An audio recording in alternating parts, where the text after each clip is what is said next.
I offer them to you. Shri Shama Sundar, Shri Shama Sundar, Shri Shama Sundar. You with me what's best. Shri Shama Sundar, Shri Shama Sundar, Shri Shama Sundar.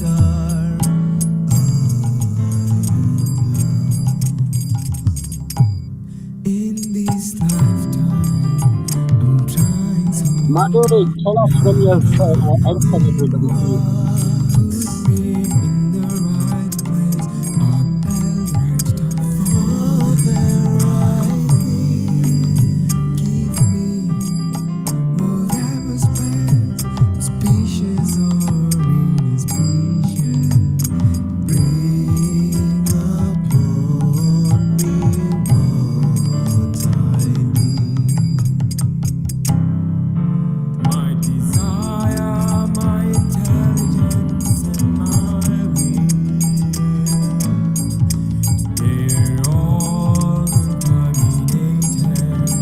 I offer them to you. Shri Shama Sundar, Shri Shama Sundar, Shri Shama Sundar. You with me what's best. Shri Shama Sundar, Shri Shama Sundar, Shri Shama Sundar. Help me to be eager to accept, not in a grudging mood. With Tirtha, would you like to start, please? with real enthusiasm, I submit myself and ask, what can I do? Welcoming everyone. Shri Shama Sundar. Just waiting for everyone to enter. Thank you all for coming back. This is our final session of this weekend's global Vyasa Puja for His Holiness Bhakti Tirtha Swami. And we are excited to have everyone here for the last session of the day. And we have an exciting program. We will be watching a video from His Holiness Bhakti Tirtha Swami. And then we're going to have offerings from Nairobi, Kenya. And we're going to introduce Mother Rukmini Devi Dasi. And next we will have an inspiring program from Nairobi as well, and followed by His Grace Srivas Vanachari Das Prabhu. And following, to conclude the session, we will have His Holiness Radhanath Swami. So I'd like to welcome everyone back and just remind you that if you need Spanish or Portuguese translation, to please click on the icon below in order to receive those services at this time. So first, we would like to present a class from His Holiness Bhakti Tirtha Swami entitled "The Temple is Like an Embassy." BT Swami is speaking from Botswana in 1995 and talking about the importance of temples. Atmasri Gurave Namaha Sri Chaitanya Bhogastam Stapitam Yen Bhutale Swayam Rupakira Maya Viranti Saparanti Kam Nama Om Vishnu Budaya Krishna Vastaya Bhutale Srimate Bhakti Tirtha Swami Namane Namaste Saraswati Devi Gauravani Pradharine Nirvisesha Sundravani Vaskachari Pradharine Vansaka Bhatarugas Chati Pasandu Gaivata Hari Janam Bhaveyo Vaishnaveyo Jai Sri Krishna Chaitanya Prabhu Nityananda Shri Advaita Gadadhara Sri Gaura Hare Krishna Krishna Krishna Hare Hare Hare Rama Rama Rama Hare Hare Krishna. I was thinking how maybe about 9 or 10 years ago, I was visiting Zimbabwe, my country. And we were in Harare. We had a temple at that time, only for a very short time. And we were thinking around those years of trying to establish some type of temple here in Botswana. And so somehow most of us never came to visit. And so I was very happy yesterday when I found that I had a chance to visit Botswana. Every environment where there's a temple is very special. When you analyze it, the temple is like an embassy. Bhagavad Gita, Krishna says, Bhumira Ponalo Bhav, Kamma Buddha Evacha, Ahankara Yami Vina Papityasha. Krishna is talking to Arjuna, and he says, there is the material world, my separated energies, earth, water, fire, air, subtle energies, mind, intelligence. And he says, but all of those energies, they comprise a separated presence. Because God has three main aspects. God has what's called Bahiranga Shakti, that which brings in material energies. The Tashta, the marginal potency of the Lord. Like the Atma, the soul, the part of the marginal potency of God. The Atma, everyone's soul is the same. The same soul in a child, same soul in a man and a woman, African, European, American, all the same soul. Body is different. But the soul is the same because the soul is Mame Vamsa Jiviloke, Jivaputra Anashatani Indriani, Papajistani Kasi. The soul is part and parcel, actually of God. It's the very same in quality, but different in quantity. So the temple, the mandir, is something very special. Just like the many buildings, made out of different types of substances. But the difference when there is a temple is that that serves as like an embassy for the spiritual world. It's like here, and the chief saying here, Major C. So there are embassies of other countries. Even though they're in Botswana, they're not fully of Botswana because there are certain laws, diplomatic immunity, certain things that are special because they're an embassy representing a foreign power. When you walk into the embassy, sometimes people are dressed according to the country it represents, speaking that language. And the embassy allows you a chance to get certified. A visa, work permit, something. The embassy has an ambassador and staff. So the temple is actually like an embassy for the spiritual world. And so it's to allow us in getting our certification and to be properly fixed and being able to travel to our eternal existence. And so we see the temple environment encourages us how to put God as in the center. How to do everything with a God-conscious orientation. The temple environment reminds us that even though we have to do so many day-to-day things, which is normal, but that there is always something higher. That there are many relative and transitory things that are found in life, but there is something permanent. The soul is always hungry, looking for something higher, knowing that there is something that it can connect with, that it will not be disappointed with. You know, now people change professions, they change countries, they change so many things. And they find every place has different types of problems. Some places, this kind of problem, that sort of problem. There are always some things that are wonderful about a place and some things that are not so wonderful. But that is all a part of the duality of the material world. The material world is full of duality. So, material world is full of dualities. And those dualities bring what's called chapter sukha. Flickering happiness, flickering pleasure, but they come and also go. But the temple is to remind us that we don't really have to always remain in an environment where there is war, disease, old age, and death. This is only part of the atmosphere of the material universes. It's like now modern science is gradually catching up.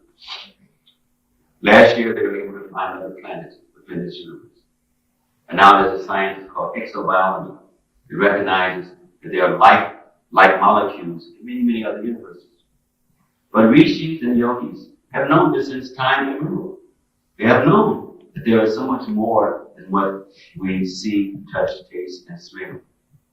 But normally people live only for improving their eating, sleeping, mating, and defending. And that's all. But obviously there's something else to human life than that. Because the animal is also eating, sleeping, mating, and defending. So if God simply wanted us to live as the animal, He would have given us a different type of form. But in the human form, we have rational intelligence. And with that intelligence, we have the ability to pursue self-realization. And if we don't, it is not fully using the human form, what it is geared for. It's like the animal can come into this room or come into a philosophical, where philosophy is being discussed. But it will have no interest. Because by its nature, it functions basically by instincts, by drives, and that's it. But the human comes into an environment, and he or she may not agree, but they can hear and think about and reflect and meditate on the subject matter. Therefore, we have been given a form that allows us to ponder and to search out and to try to find out what is really the purpose of life. Is life just to live for a while and then to remain for some time and then to die and that's it? Is life so uncreative and God is so limited, He can only allow us to live for some small years, we struggle, and then we die and that's it? No, obviously there's more to existence than that. And based on our encounters, we enter into different environments, different situations, different things come upon us based on the karmic patterns. And so the temple gives us certain technologies how to alter certain karmic situations. It's like, for instance, someone who has, from a previous life, has some negative karma that is following the person. In this lifetime, they often will have chronic disease, so many legal problems, lack of chance for education. These are some signs from the previous life of some inauspicious karma that has followed the person. Or some positive, auspicious karma. Someone is born in an environment in the family where they're exposed to spiritual life. They're encouraged. It's like our small kids. They're very fortunate. Because they are born in a situation where their parents are eager to have spiritualism as a part of the environment. So that means that soul has had a desire to make a certain amount of progress in his life. And so the neighbors have arranged for that soul to take birth in an environment where the mother and father are interested in pursuing spiritual consciousness. And so they have a chance to grow and to, from day one, be exposed to such. So many things are happening, but then Krishna arranges that we have like the embassies to adjust any of the incoherences. So in the temple environment, we hear and remember Shoti-Tavya, Kiti-Tavya, Smati-Tavya, we hear, remember, we reflect on various leelas or pastimes of God. We have a chance to engage in the bhajan and the kirtan, to take in prasad. We have a chance to engage in worshiping the philosophy, appreciating many of the different expansions and avatars and forms of God. So this helps us to get recertified, and what it does is that it helps us in revitalizing our dormant consciousness. Spiritual life is nothing really new, it's not a position. It is a revitalization of what we have already been a part that has been put somewhere dormant. So self-realization is really now beginning to reawaken. It's like someone has had amnesia, and there's certain things they associate with, begins to remind them of who they were. And now they begin to become alert again. So the temple environment serves in that way as an embassy, even though it's in the material world, it is not the real material world. The kind of vibrations and consciousness that's a part of one being is something to give nourishment to the soul. About the nourishment to the soul, we always feel a tremendous imbalance. We can be very prestigious, we can have great fame, great wealth, so many other things. But that will be feeding and catering mainly to the physical part of ourselves. So we want to be very holistic. That part of the self has to be dealt with because certain basic things are needed. But at the same time, it is important that we are giving nourishment to the most essential part of our existence, and that is to the soul. So we come and we associate in different temples as a way to make that connection. We get certified. We find certain things are important. Like in our Hare Krishna movement, we always stress that one should not eat meat flesh. One should not engage in taking any form of intoxication, no gambling, no illicit affairs, sexual activities. And this way, one's mind and consciousness becomes purified for the higher self to become dominant, for the lower self and the passions to gradually become calm. Everyone is headed into a higher and lower self. And so as we are stimulating the higher self, then we're preparing ourselves for going back to the kingdom.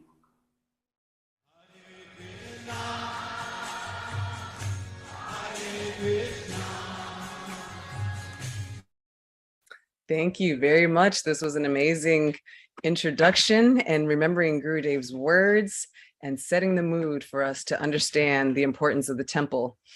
And I would like to make sure that everyone knows that Spanish and Portuguese are offered, and you can click on the icon below. All right, so next we would like to allow an introduction by Her Grace, Mother Rajalila Prabhu, who will introduce Her Grace Rukmini Devi Dasi, and I would like to announce that Hari Prana Priya from Nairobi should prepare, and after Mother Rajalila introduces Her Grace Mother Rukmini, you will offer the garland. Thank you. Mother Rajalila has been serving as a stalwart devotee for several years and has spread Krishna consciousness around the globe.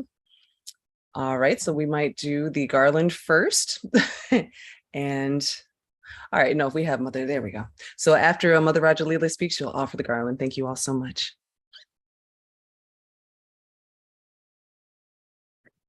Hare Krishna. So I'm speaking, or Hare Priya is offering garland? Which one? You're going to introduce Mother Rukmini first, and then Mother Hari Prana Priya will offer the garland. Thank you.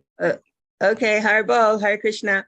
I was wondering, I'm going to introduce Rukmini, and as I looked at that video of Guru Maharaj, Bhakti Tirtha Swami, I was thinking that year in Nairobi, myself and some other devotees were in Zimbabwe, and I was just thinking about, him being there in Nairobi doing that program, because Nairobi, and I'm sorry, in Zimbabwe, it's very close to that program that he was doing, Botswana.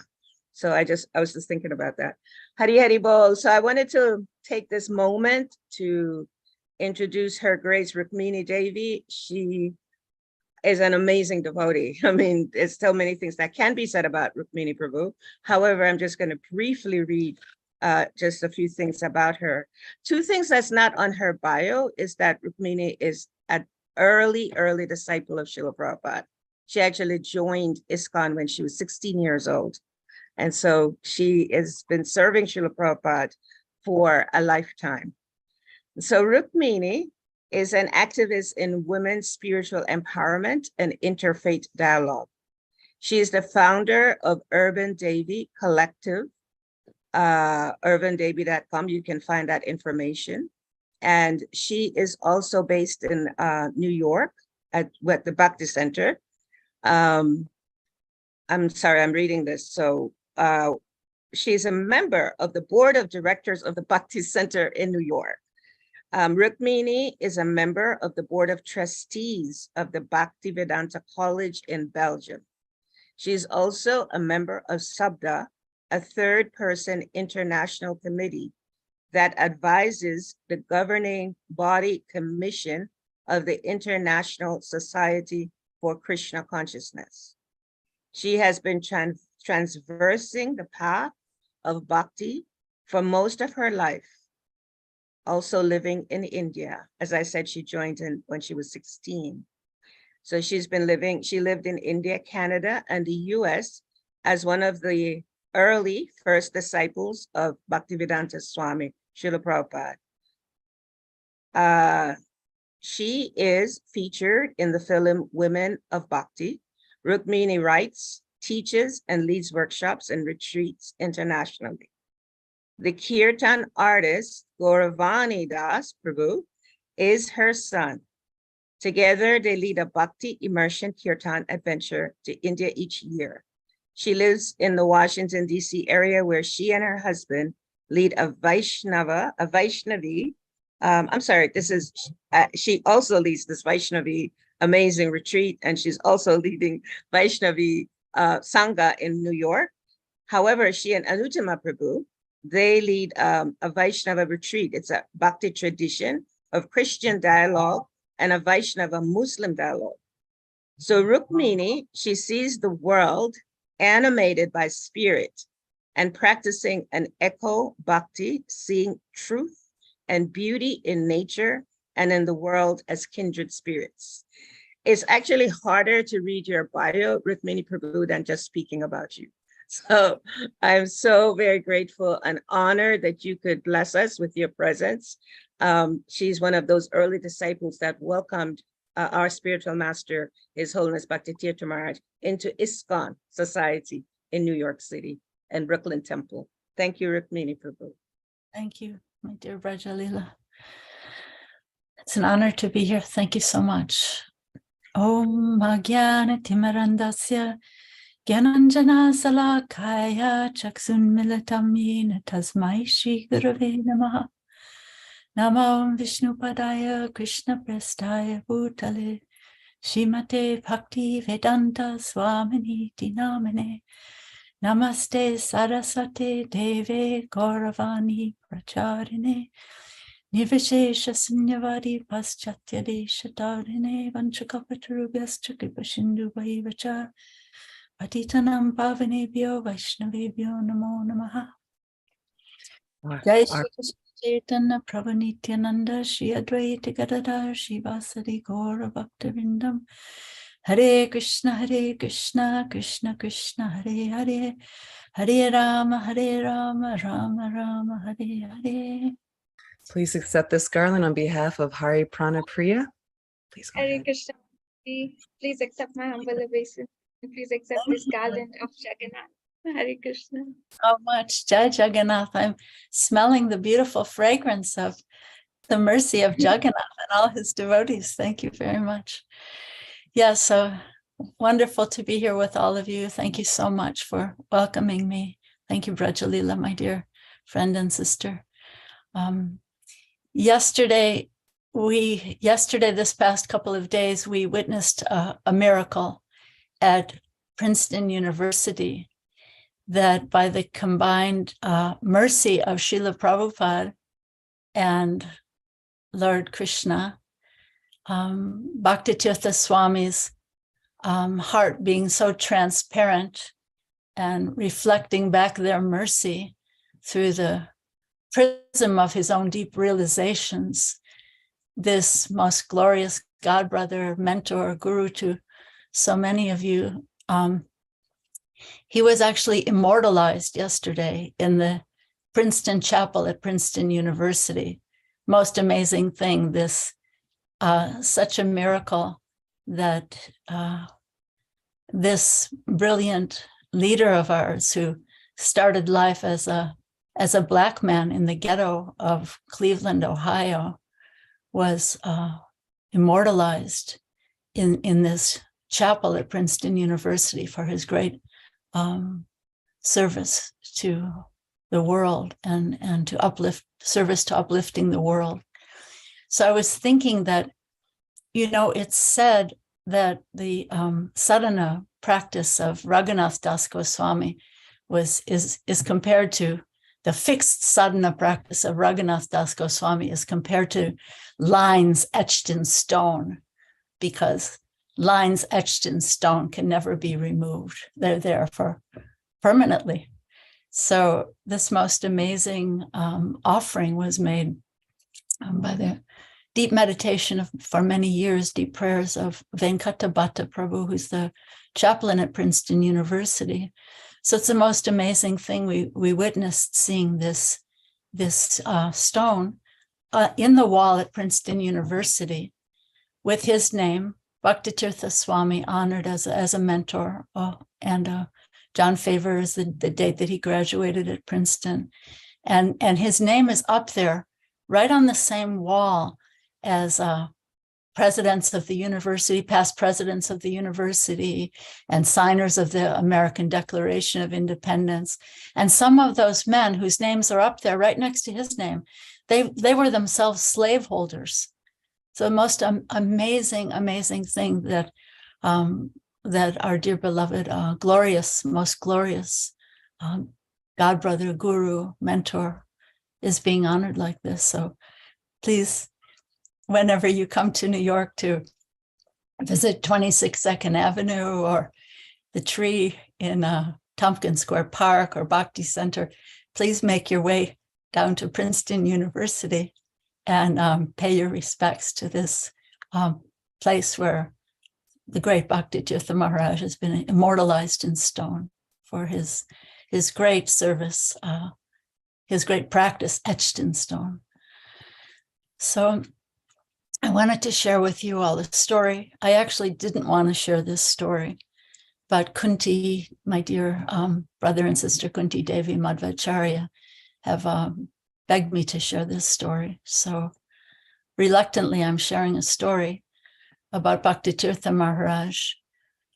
In the year 2000, a group of God sisters, Yamuna Devi, Vishaka Devi, Sudharma, Malati, did I say Vishaka? There were about 8 of us.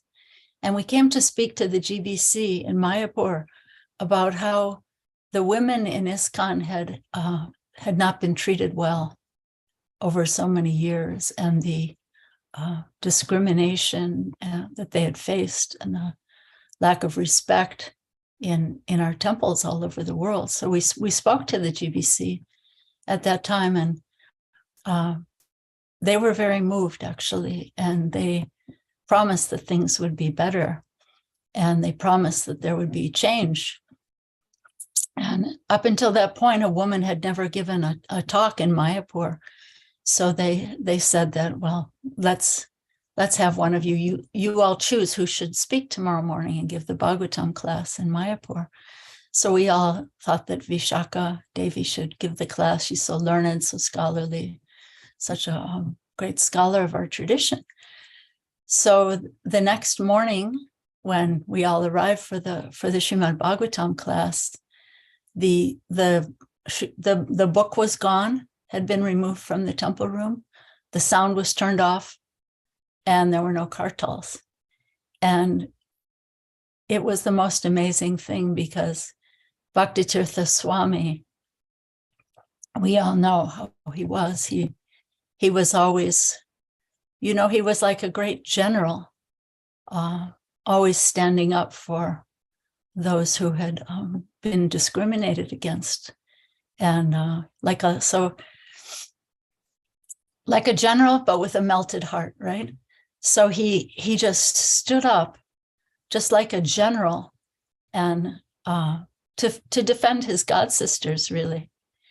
So he stood up, and like a general, he started barking orders at all the local residents of Mayapur there in the temple room. Of course, it was an international group at that time.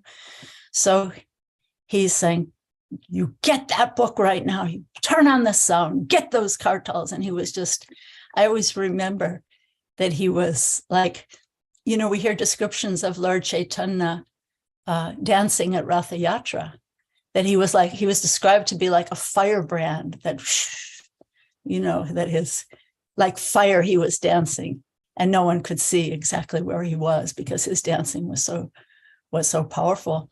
So yeah, I think of him like a great general, like a lion, and like a firebrand at that time, just insisting that his God sisters' voices be heard and their presence be respected. So I wanted to share that story with you. It seems like an important story to share right now. So yeah, he was always about looking at the difficult issues. Where are our obstacles? What should we look at? He was always about talking about those things that no one else wanted to talk about, uplifting those who were being demeaned or criticized, talking about the difficult issues. Let's talk about depression. Let's talk about domestic abuse. Let's uplift the voices of the women. Let's look and see how our children need more care, how our families need more stability. So this is what he was about. I mean, we can't speak about him in the past tense, right? This is what he is about. So it's very interesting that even then he was criticized and he was mocked for that. People criticized him and mocked him for the positions he took, the bold, courageous positions he took to uplift others in our community, to build our community in an authentic, holistic, interdependent way. And I always think that it was really very Christ-like of him, the way he accepted the criticism and those people who were not as broad-minded as he was, the way they criticized and mocked him for his positions. So yeah, just turning the other cheek in a very Christ-like way. So this is my remembrance of him today, that with the courage of a lion, with the courage of a great general, but yet with a heart always melted and ready to uplift others. Because, you know, we all know someone who's been there themselves, right, is often able to feel compassion for others suffering in ways that other people may not be equipped to do. So this is his example for all of us. And I worship him today with all of you. So all glories to the great Bhakti Tirtha Swami, who is now immortalized in stone in the Princeton Chapel. Hare Krishna. Hare Krishna. Thank you so much. Thank you so much. And I'm very happy that you also were there and also highlighted the wonderful event that occurred yesterday. This is very groundbreaking, amazing, and I have a feeling the first of many and around the world in different ways. So thank you for reminding us about how Maharaj is like a lion, a general, but also just so personable and caring and compassionate, and how he inspires others to also do the same in the same way. So thank you so much for sharing, and so great to see you. Now we are going to move to the next portion, and we're going to do a quiz, a video quiz.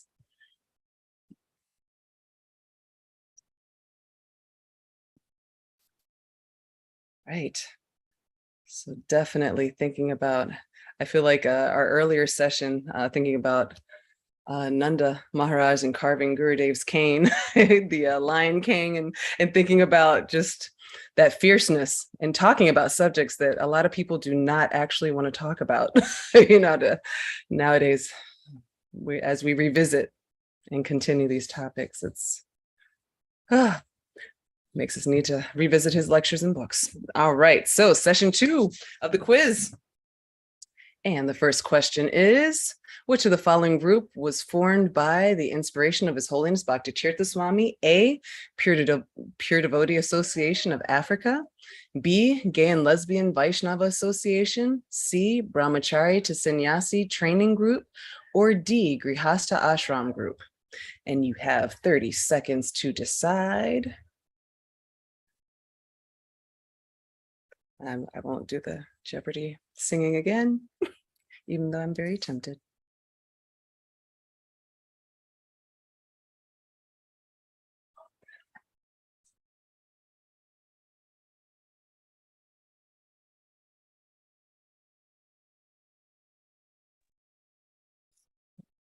Looks like the polling is kind of split. This is a good one. So I think we're all learning with this question. All right. Dun, dun, dun, dun, dun. And the answer is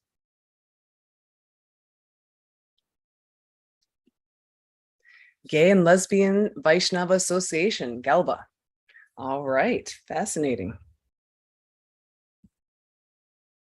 Bhakti Tirtha Swami Maharaj, like any discerning guru, thought deeply about how to accommodate devotees who might live slightly outside of the box. And so we begin with a brief discussion of his compassion for homosexuals, the first of the two groups under consideration. While they are often shunned in traditional religious settings, he saw them as spirit souls. In the same way, the heterosexuals are spirit souls. Indeed, Bhakti Tirtha Maharaj taught that whatever one's sexual orientation, the real chore and the real core of existence is to become free from the bodily concept of life. It is this fundamental misconception, thinking the body to be the actual self, that needs to be addressed, not one's sexual preference. If a person can overcome this illusory view of their underlying identity, then sexuality becomes less important. Letter from Amara Das, founder of Galva. The next time I met you was many years later on the Big Island, where you gave a lecture at the University of Hawaii. In that lecture, you made an enormous impact on my life and planted an important seed within my heart. You challenged the audience to preach Krishna consciousness in innovative and effective ways to all members of society. You specifically requested that we should preach to the gay and lesbian community, try to understand them, and find out how to inspire their Krishna consciousness in the most effective way possible. That request had a big impact on me, and I thought about it for a long time. Years later, in reality, it was the beginning of Galva, the Gay and Lesbian Vaishnava Association. I was very impressed you had the compassion and magnanimity to include this up until then ignored social class within your call. That inspiration went from the few notes to an article, to a website, to an e-group, to the incorporation of Galva, to even a book, and so on. All right, question number 2. Please identify the following pastime.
right, which pastime do you think it is?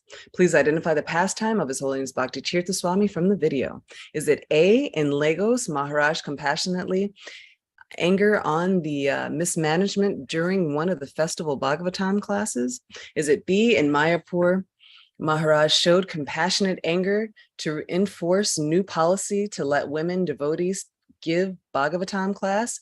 Is it C, in Africa, Maharaj training devotees in how to arrange for a class? Or is it D, in Ghana, Maharaj participating in a drama where Sri Janava Mataji is initiating devotees?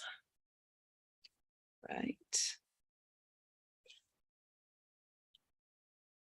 All right, 30 seconds to make your decision.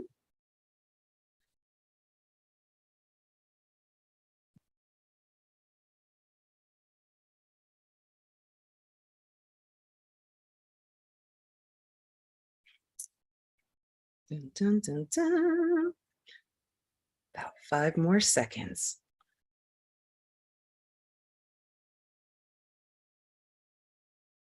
All right. And the answer is, in Mayapur, Maharaj showing compassionate anger to enforce new policy to let women devotees give Bhagavatam class. Jai Ho. Okay, let's hear about this. All right, the governing body agreed that women devotees should be allowed to give class, lead kirtan, and accept leadership roles if they are qualified, as they had in previous years in the presence of our founder Acharya Srila Prabhupada.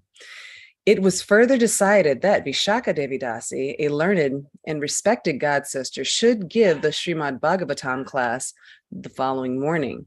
As Vishaka Prabhu tried to begin to chant the traditional prayers as invocation, it became apparent that someone had taken the microphone, the symbols, and the book from which she was supposed to speak. They were nowhere to be found, and the class could not be conducted without them.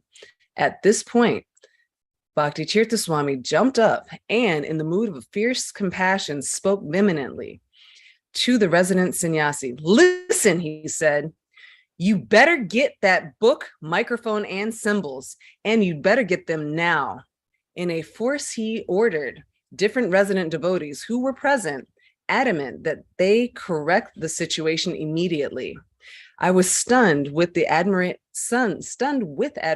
for him, for his righteous anger, from which who had known discrimination all his life.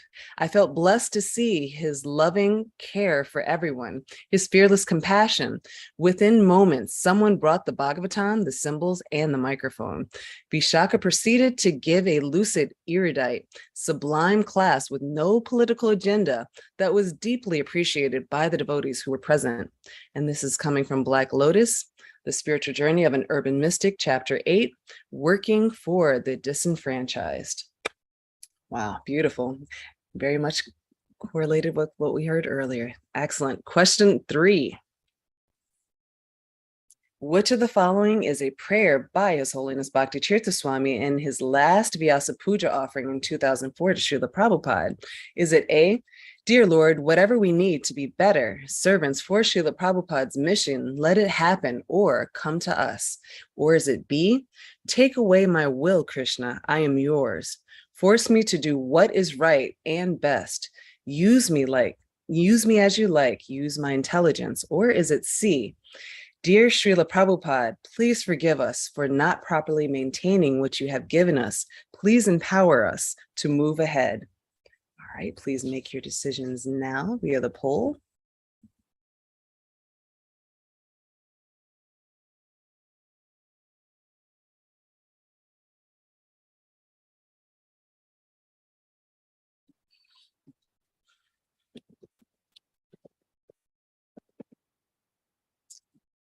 Right.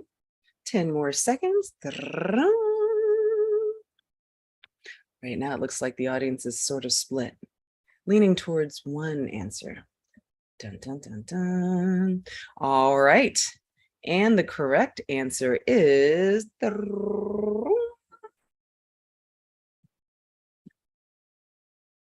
A, dear Lord, whatever we need to be better servants for Srila Prabhupada's mission, let it happen or come to us. Jai, all right, excellent. This is beautiful correlation with what Mother Rukmini just talked with us about. And we will announce the winners at the end of this session. All right, so His Holiness Bhakti Tirtha Swami's disciple, Chintamani Dasi, remembers, in his 2004 Vyasa Puja offering to Srila Prabhupada, he offered this prayer, quote, "Dear Lord, whatever we need to be better servants for Srila Prabhupada's mission, let it happen or come to us. Whatever we need to have taken away or to become pure in Srila Prabhupada's service, let it be taken away," unquote. And this was his mood, quote, "I am yours, Krishna. I am your puppet. Do with me as you will," unquote. Saying this prayer was my refuge and inspiration during those long months of his illness, and it remains so even now. It connects me with Gurudev and reminds me that Krishna is already controlling everything. By consciously turning my will over by saying this prayer, I have less resistance when things happen that I don't expect or don't like. I tell myself, quote, "Remember, you asked for this. You're saying that prayer," unquote. Then I become more peaceful because I know that Krishna is arranging everything for my highest good. It is easy to forget that we asked for everything that is happening to us now. Gurudev is just reminding us of that reality and urging us to ask for the process to move faster, to get us home faster. His whole life exemplified full surrender and dependence on the will of the Lord. This is coming from Black Lotus, The Spiritual Journey of an Urban Mystic, Chapter 9, The Long Journey Home. Okay. All right. So next we have a wonderful speaker. I would like to call Kamita Prabhu to prepare to offer the garland. I am going to introduce His Grace Ananta Acharya Das, who is a disciple of His Holiness Bhakti Tirtha Swami Maharaj. He took first initiation in 1991 and second initiation in 1993 from His Holiness Bhakti Tirtha Swami. And he has done extensive service throughout the years, including preaching of Krishna consciousness on campuses in Nigeria. He was an ISKCON life member, coordinator, and director. Currently, Ananta Acharya Prabhu is serving as the Abukuta Temple President, Ogun State, Nigeria, West Africa. So can we please have Kamisa Prabhu offer the garland at this time? Krishna Prabhu, please accept my humble obeisances. Please accept this. Hare Krishna. Thank you, Prabhuji. Hare Krishna. Thanks for the beautiful garland. Hare Krishna. Yes. Namo Vishnu Hare Krishna Prastaya Bhattare Srimati Bhakti Tirtha Swami Namaste Krishna Prabhupada Statmani Stri Guru Karuna Sati Swami. Namahum Vishnu Hare Krishna Srimati Bhakti Vedanta Swami Namaste Saraswati Devi Gauravani Nevi Sesa Suryambadi Paskata Tisveta Vanchaka Patarubhya Kripa Sindhu Evacha Patitana Bhavani Vyo Vaishnavi Vyo Namo Namah. Hare Krishna, Krishna Krishna, Hare Hare, Hare Rama, Rama Rama, Hare Hare. Yeah. Okay. Yes. Hare Krishna. Am I audible? Yes, you are. Thank you so much. Thank you very much. So first, I'm very pleased, very happy to be here. And besides, I must beg for the mercy of the devotees, so they can give me their mercy so that I can speak from the heart.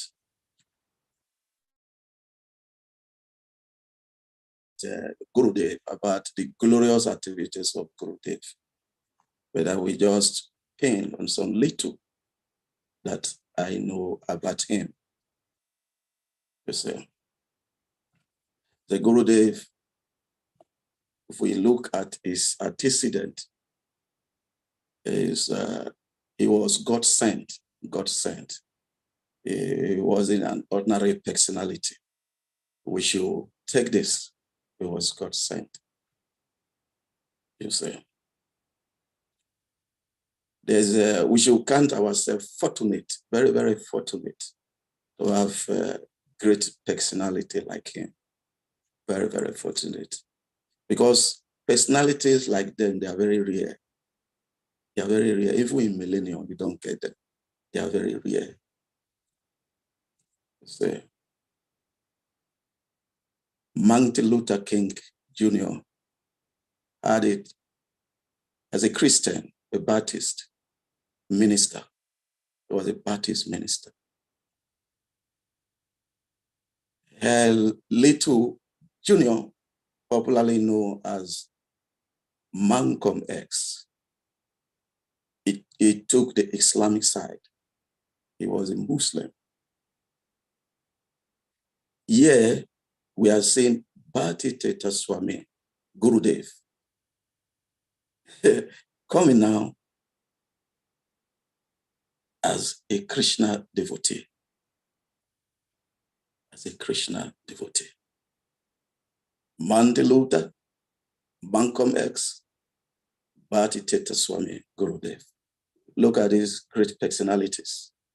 So why not ask yourself, why Gurudev coming this way? We should ask. God is an arrangement of God, of the Supreme. It's arrangement of the Supreme. Sama Sundara, black. Sama Sundara, Krishna himself, blackish, black. So we should ask ourselves, why all this phenomenon? Why are they happening this way? So there's one point we should pick. Martin Luther had it for the Baptist, was a Baptist minister.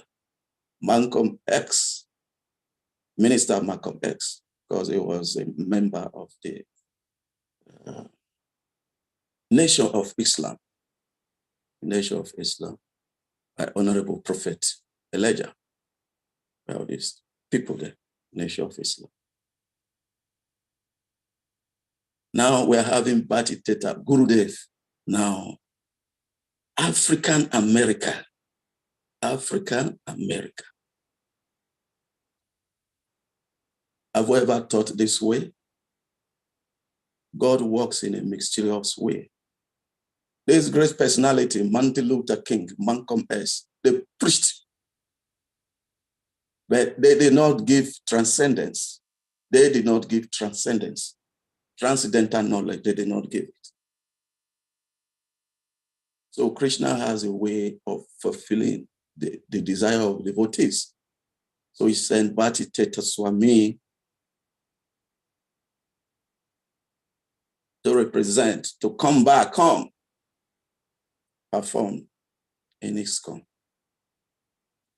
among the Hare Krishna. You see.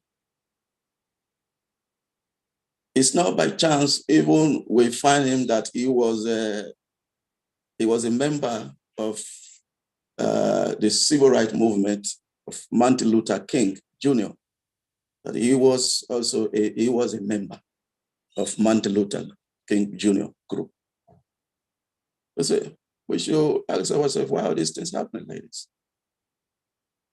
So my own humble summation is this. Bhakti Tirtha Gurudev, Bhakti Tirtha Swami Krishna Pad, has done everything for us. He has planted the seed. He has planted the seed. He has done everything for humanity. It's left to us now to water it, to water what he has planted, to water it. I'm just suggesting, why not we get collection of his books, because he always, those days when I was in Jos, well, I used to preach to preach in the university there. He will always write me. Those days, there was no, it was not through, what they call it, not through email, not through WhatsApp. He has this, the Institute for Applied Spiritual Technology, what they call it, letterhead. He used to write me Concord letterhead paper. He used to write, just like Gurudev, Charodikshna Nation. He has a way of calling his children, my dear son. He will write until we call, my dear son, I'm happy to know about the preaching that is going on in the university. Very soon, I will send you my books so that you can give it to special personalities. His books are very special. He always makes you special so that you give to them. So I'm suggesting this way. We can arrange Bhakti Tirtha Swami Krishna Pal books, Gurudev books, especially leadership, spiritual warrior. Why not visit the descendants of Martin Luther King Jr. and present to them? We are bringing this book to you. Our own father, a friend to your own father, please accept these books from us. They will accept it. The connection has started already. The connection. We should find ways, send his books. His books are very, very special. Like Krishna Pal books. They are special books. He always says, my books are for special people, because they're very esoteric. Because the books, they touches on the fundamental aspect of human culture, about man, God, or relationship with God, the happiness in societies. His books centers on all this. We can also visit Cassius Clay, popularly known as Muhammad Ali, a very close friend to Muhammad Ali. We should send Gurudev books to the descendants of Muhammad Ali. Show the photos, show the pictures. Pictures don't tell lies. Here we accept. And the connection has begun. You see, we should look at the mode of Srila Krishna Pal. And we should count ourselves very, very fortunate to have somebody like him. We should not joke with his presence, with his activities. We're talking about compassion, love. These are the symbol of Gurudev: compassion, love. Compassion, love. Are we preaching love? Are we preaching compassion? If we don't do this, we are crucifying Guru in many ways. If we don't do this,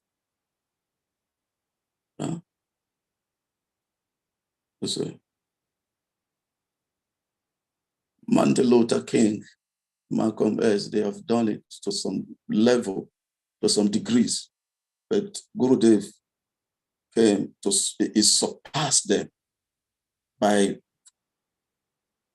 bringing in transcendence.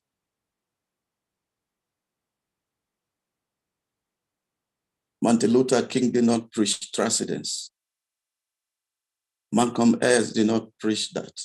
At a point, he was having difficulty staying in the nation of Islam.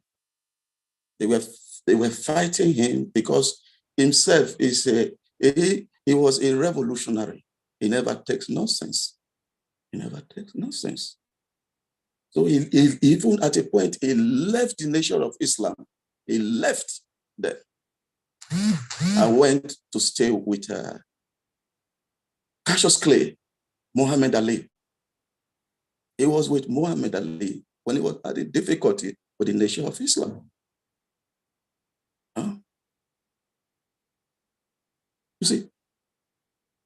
Gurudev's position is too unique. He has done everything for us. He has made it know that Krishna consciousness is the highest. Not Islam, not what they call it, Christianity. So that is my advice. Let us, like yesterday, Prabhu was preaching, Prabhu Mukunda. I enjoy him so much when he was talking so many things about Gurudev. I understand he was always preaching with the African-American communities. We should go this area, preach more about Gurudev. He has planted a seed. Let us water it. We should not water his work with hatred. No. Gurudev, we should not do that. We should water his work from the heart. From the heart. Not watering his work based on what we put in our pocket. Because Gurudev stood for everyone. He preached love. If you look at all his books, he always emphasized love, love, love, compassion, compassion, compassion. Gurudev is so wonderful. So wonderful.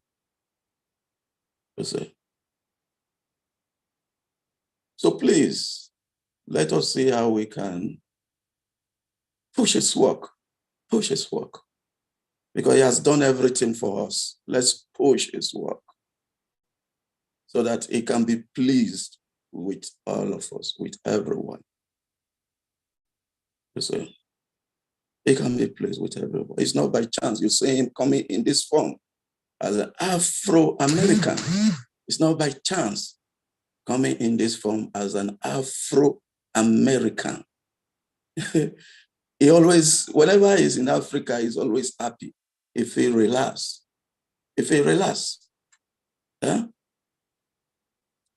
People like Marcus Garvey, they did it, but it was on limitation. They did it, Marcus Garvey. They did it. Marcus Garvey will try to unite all the blacks, all the Africans back, all the blacks all over the world back to Africa, repatriation. You see? But it did not work because it did not preach transcendence. Gurudev preached transcendence. Marcus, Mosiah Garvey. So when we, these are great personalities. Whenever I see Gurudev, I always see, he reminds me of these great personalities. Marcus Mosiah Garvey, Martin Luther King Jr., Malcolm X. You saw last time, Gurudev Kavichandra Swami said, he has a revolutionary spirit like Malcolm X. He has the revolutionary spirit like Malcolm X. So we must, if you must identify with him, you must be revolutionary. Revolutionary doesn't mean you have to carry the arm or you will not become a panther, a black panther. No. The revolution we're talking about, the revolution of love, the revolution of love, the revolution of compassion. When your fellow man is down, you pick him up. When your fellow man is down, you don't press your fellow man down. That is not compassion. Gurudev never preached that. So this is Gurudev. This is Gurudev. All these great nationalities I mentioned, they did so many work, but their work cannot surpass Gurudev's work. I was asking Prabhu Gurudas one time when he was here in Nigeria, Gurudas who is in Ghana. I said, do you know the origin of the black star? He said, what do I mean? The origin of the black star, the one on your flag, the Ghana flag. Do you know the origin? He said no. I said, I should tell you. The black star, that is the star of 𝐒𝐻𝐻𝐵𝐚𝐤, the star of 𝐒𝐻𝐻𝐵𝐚. Because Kwame Nkrumah was preached Pan-Africanism, and he was a disciple of 𝐒𝐻𝐻𝐵𝐚. Yes, so Ghana flag, they got that star, the black star you see today, the black star sprang from 𝐒𝐻𝐻𝐵𝐚, the ship of 𝐒𝐻𝐻𝐵𝐚. You see. So please, all the great nationalists in America, they've preached, but they have not reached the level of Srila Krishna Prabhupada. They've not reached his level of Srila Krishna Prabhupada.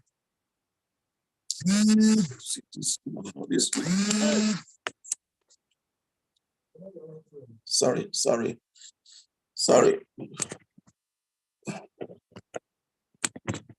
Somebody just, sorry, somebody tried to interrupt.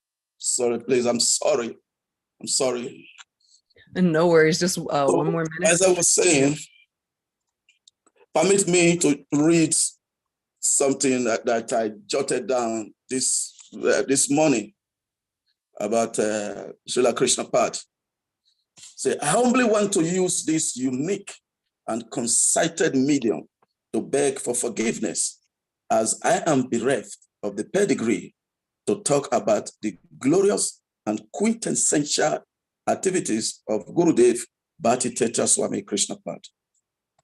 Gurudev lived his entire life for God and humanity. He traveled extensively all over the world, majorly spent most of his time in Africa.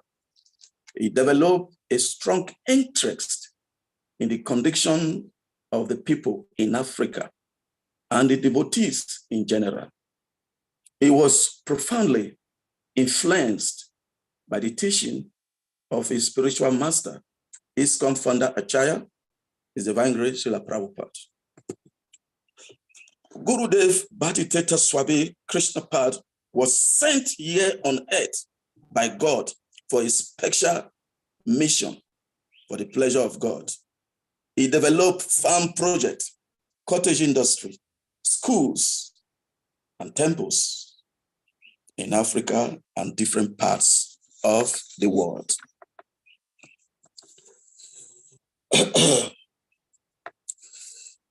Love extensively and exclusively world leaders, the academians, kings, and chiefs. The great service that we owe him now is to protect his values, teachings, which are built around love, peace, unity, and truth, and community development. Listen. His antecedents are so wonderful and sweet. Let me tell you one of his qualities. One time in Abeokuta, when he visited, Abeokuta temple before was a Bhakti college. Bhakti college where all the devotees, neophyte devotees in Nigeria are sent for training. Those days we can have neophytes, Bhaktas, we have them over 30 devotees in Abeokuta. So Gurudev came one day, he visited. Let me tell you one strong compassion Gurudev displayed. Gurudev was taking his prasadam. There's this lunatic called Alani. He stays around the temple, vicinity. Alani. He has some kind of psychosomatic problems. He has some psychological deficiency. So he always comes to the temple. He carries his plate. Whenever we want to take prasad, we must give to him. we must give to him. Whenever we want to take prasad, we must give service, serve him his own. You know, it was more like a devotee, but he has a very big psychological problem. You know what Gurudev did one day? Gurudev was taking his prasada. Then he called Gurudas. Gurudas, please come. He said, that man there, take this prasada, give to him. The ones I've tested, give those ones to him. This is Gurudev compassion. To us, most of us will say, oh, I don't want to carry karma. How can I give my prasad to somebody who is not, who is smart, who is not okay? I don't want to take karma. But Gurudev said we should pack all his prasad and give to Alani. Alani was coming to the temple every time. He would stay outside the temple. Whenever he comes, he always comes for prasad. Whenever we are in arena, he would be the first person to come and welcome us on the road, jumping, and following us to the temple. He knew quite well that when he gets to the temple, he must get his Mahaprasad, food. So I was in Jos. So I paid a visit to Abeokuta after then. I asked the devotees, the people, I said, please, where is Alani? They told me Alani passed on, that he died in one of the uncompleted buildings. You see, this is, I believe, David Mercy, he has transcended the level he was. Maybe for the spiritual world, or take another body, beautiful body.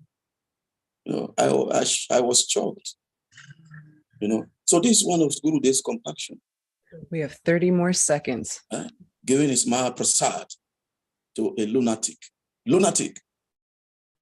The Gurudas, make sure the ones I've tested, give to him. Give to him. As Gurudas was coming down from the up, we were all wanted to, he said, Gurudev said we should give the prasad to Alani. You see, this is Gurudev compassion. And also, one thing I want to talk about is so energetic. We have 30 seconds. Thank you so much, Prabhu. Even when he had the accident, some time ago in Nigeria, he was having the POP, was down in his hands. He visited Abeokuta. He loves Abeokuta. Abeokuta, we are not, at that time, there was no facility. we take water from the well, feed the drum, and he loves the environment. Even when Aladini, Mother Aladini visited also, they love the place. Then we pluck all the coconuts down, fresh coconut. We say we should split it and bring the water for her. And Gurudev also like to drink the coconut water. Gurudev always feel free with us, especially in Abeokuta. So he visited Abeokuta here when he had that accident. During Magarati, Gurudev is the only one. He never missed Magarati, and he must offer on the altar. He never missed Magarati. So Guru Das came to approach me. I'm sure Guru cannot go inside the altar because of his injury, because the substance he got from the accident, the POP, fixed. And he said, get yourself ready so that you'll be inside the altar. I said, okay. So I dressed myself. As I was about to enter the altar, Gurudev tapped me from the back. He went inside the altar. I was just wondering, with that injury, POP.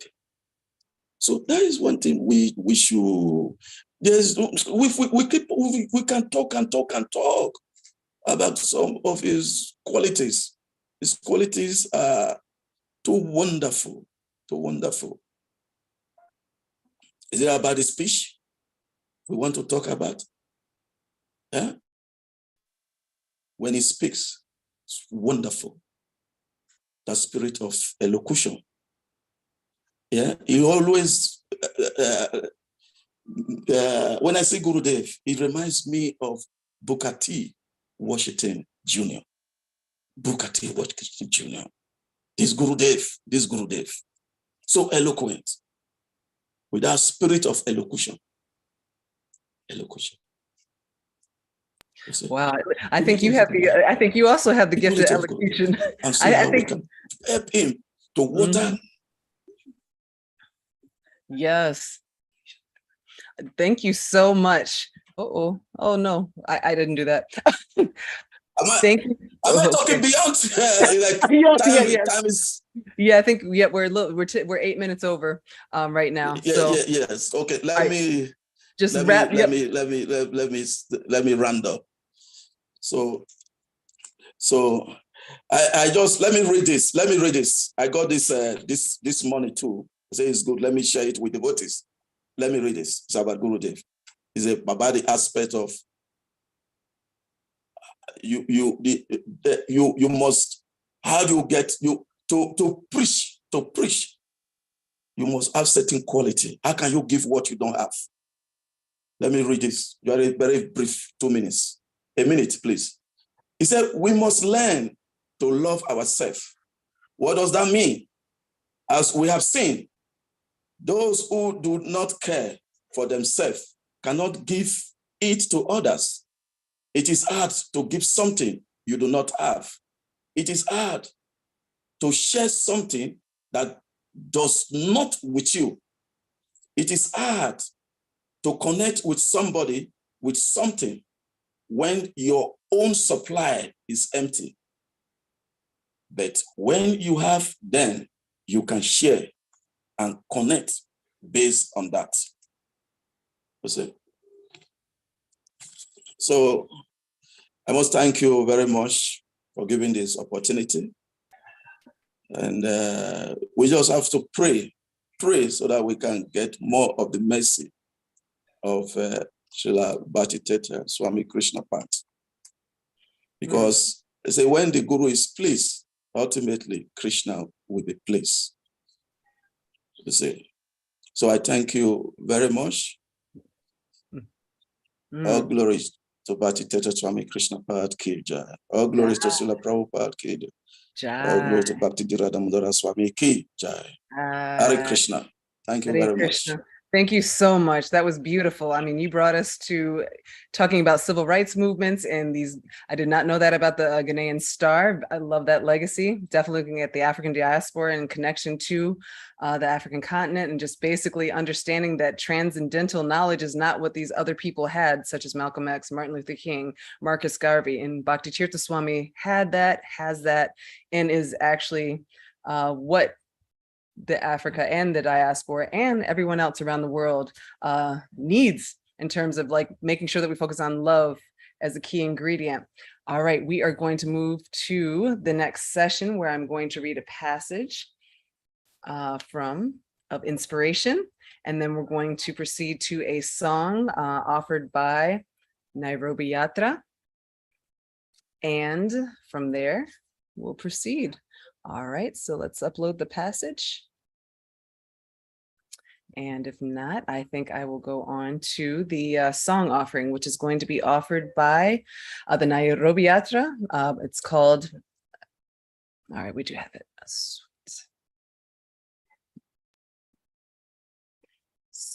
Pranam Tomai, Pranam Tomai, Ganasham, Ganasham, Ganasham.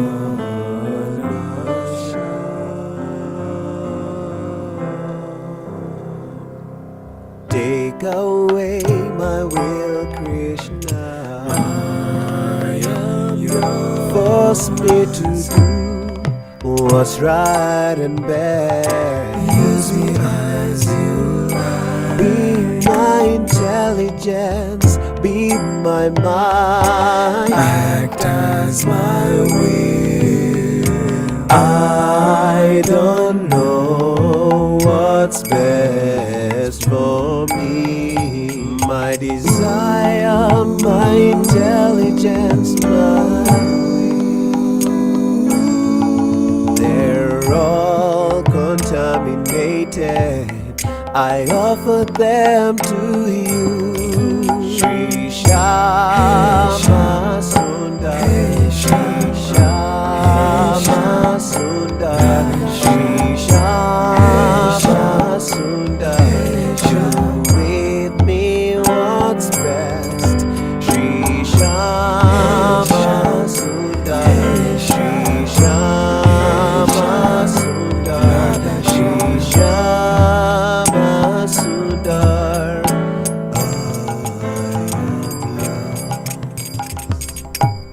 In this lifetime, I'm trying so hard. Nothing was put me in the right place at the right time for the right thing.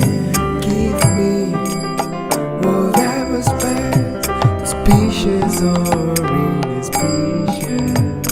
Bring upon me what I need. My desire, my intelligence, and my will, they're all contaminated.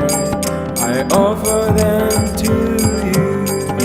Shri Shama Sundar, Shri Shama Sundar, Shri Shama Sundar. Do with me what's best. Shri Shama Sundar, Shri Shama Sundar, Shri Shama Sundar. Help me to be eager to accept, not in a grudging mood. With real zeal, with real enthusiasm, I submit myself and ask, what can I do? Shri Shama Sundar, Shri Shama Sundar, Shri Shama Sundar. Do with me what's best. Shri Shama Sundar, Shri Shama Sundar, Shri Shama Sundar. I am Nama Vishnu Padaya Krishna Prestaya Bhutale Srimate Bhakti Tirtha Swami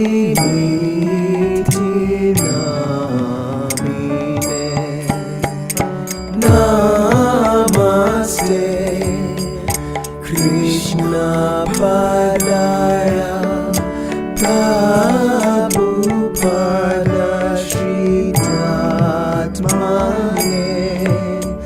Shri Gaura Karuna Shakti Bhakti Tirtha Iti Namine.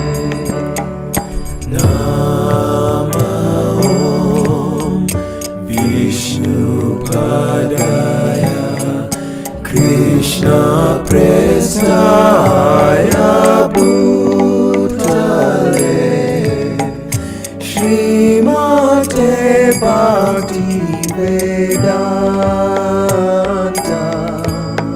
Swami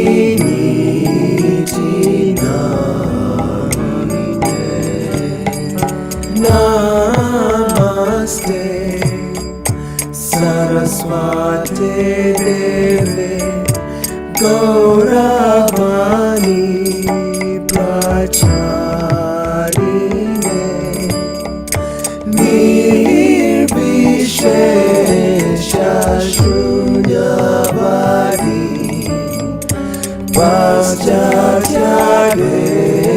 Shataribe Shri Krishna Chaitanya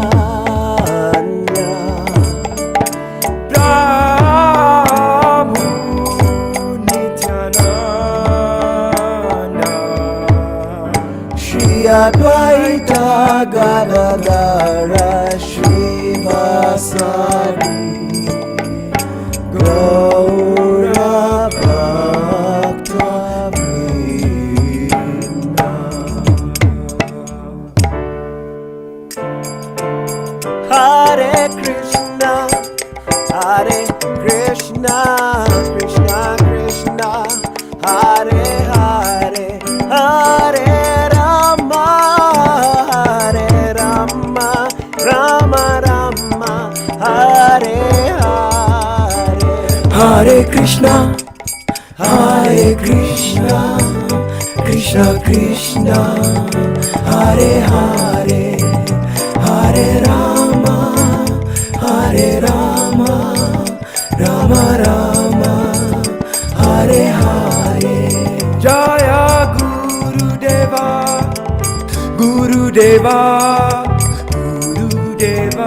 Jaya Gurudeva Jaya Gurudeva Jaya Gurudeva Jaya Gurudeva Jaya Gurudeva Jaya Prabhupada Jaya Prabhupada Prabhupada Srila Prabhupada Jaya Prabhupada Jaya Prabhupada Prabhupada Srila Prabhupada Hari Bo Hari Bo Hari Gora Hari Bo Hari Gora Hari Bo Hari Bo Hari Bo Nitai Gora Hari Bo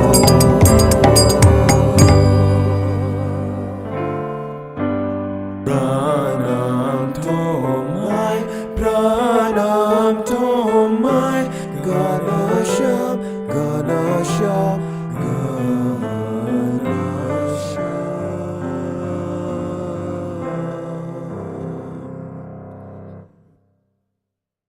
Absolutely beautiful. I'm like, bravo. Amazing. That was very inspiring. And so Pranam Tamoy Ganesham. Pranam Tamoy Ganesham. I offer my humble obeisances to Ganesham. Years after being initiated as servant of Ganesham, by his divine grace, A.C. Bhaktivedanta Swami Srila Prabhupada Bhakti Tirtha Swami writes in his book, The Beggar, this beautiful poem. He cries out to Lord Shyamasundar, boldly declaring surrender to his will. With unworthy hearts, we attempt to imbibe Gurudev's mood and sing this song. Perhaps our little efforts may bring pleasure to him. Yes. Oh my goodness. Yes, we pray to him that he may show us the road he took to become fully surrendered to the Supreme. We also hope that the song may trigger an emotion of deep devotion in your hearts. Take a deep breath, bring your mind to full attention, and you open your hearts to receive this beautiful message by our divine master, by your dear servants from Sri Sri Radha, Bankabihari Mandir, Nairobi, Kenya. That was absolutely beautiful. And I encourage people to go back and listen to this and set that mood and intention. I think we all still felt the love and appreciation. And so the lyrics are by His Holiness Bhakti Tirtha Swami, and the music is by Bankabihari Das and Bhakta Kamita Mridanga by Bhakta Rachit, and the video by Bhakta Kamita. So that was a beautiful, inspirational offering. Very much appreciated. Thank you all so much. Very inspiring. All right, so now we are going to prepare a garland for His Grace Srivas Vanachari Prabhu Das. All right, so I would like to invite His Grace Srivas Prabhu to give some words, but first let me introduce, then after we'll offer the garland. All right, so His Grace Srivas Das Banachari joined ISKCON in Africa in 1981 and got initiated in 1983. He served as temple president in different temples of Nigeria and Ghana. He also served as the BBT manager and the regional secretary. He teaches the Bhakti Shastri course and Bhakti Vaibhav course at the Mayapur Institute. At present, he serves ISKCON as regional secretary for West Africa. GBC deputy, member of the task, assessment of sannyas candidates and for the sannyas ministry, the executive member of Sustainable Vaishnava Community Development, zonal supervisor for West Africa, and the global duty officer. He is West Africa's first Grihasta guru. All right, I'd like to call His Grace Prasatma to offer a garland. Hare Krishna, His Grace Srivas Banachari Prabhu, please accept my humble obeisances. Please accept offering of a garland from Sri Sri Radha Banki Bihari Nairobi. Thank you very much for your love. Nama Om Vishnu Padaya Krishna Prishtaya Bhutale Srimati Bhakti Tirtha Swami iti namini. Namaste Krishna Padaya Prabhupada Shri Tatmani Shri Gaura Karuna Shakti Bhakti Tirtha iti namini. Nama Om Vishnu Padaya Krishna Prishtaya Bhutale Srimati Bhakti Vedanta Swami iti namini. Namaste Saraswati Devi Gauravani Pracharini Nirvase Sashivadi Pasachade Satarine Mukam Karoti Vachalam Pangum Lagayete Grim Yat Kri Patamaha Bande Shri Guru Dina Taranam Paramanam Madhavam Sri Chaitanya Ishwaram Akanda Mandala Karam Vyapta Yinachara Charam Tatpadam Dashitam Yena Tasmai Sri Gurave Namaha. So thank you very much for organizing this global program to glorify our dear most spiritual master, preceptor, and guide. And thank you for giving me the opportunity to say a few words about this glorious general of Srila Prabhupada. As Ananta Acharya Prabhu said, Srila Bhakti Tirtha Swami Maharaj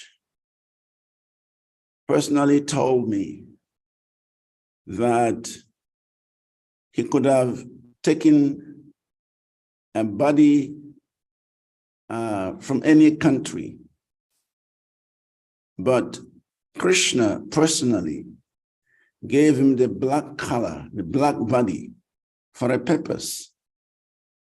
And that purpose was to connect with the black people.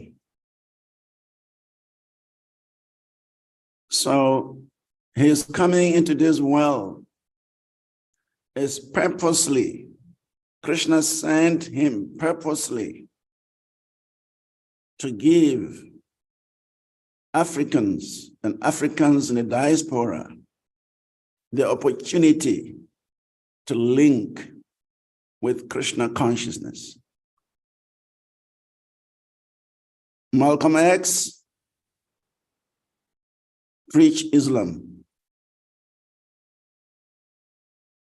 Martin Luther King Jr. preached Christianity. But Bhakti Tirtha Swami Maharaj, he preached transcendence,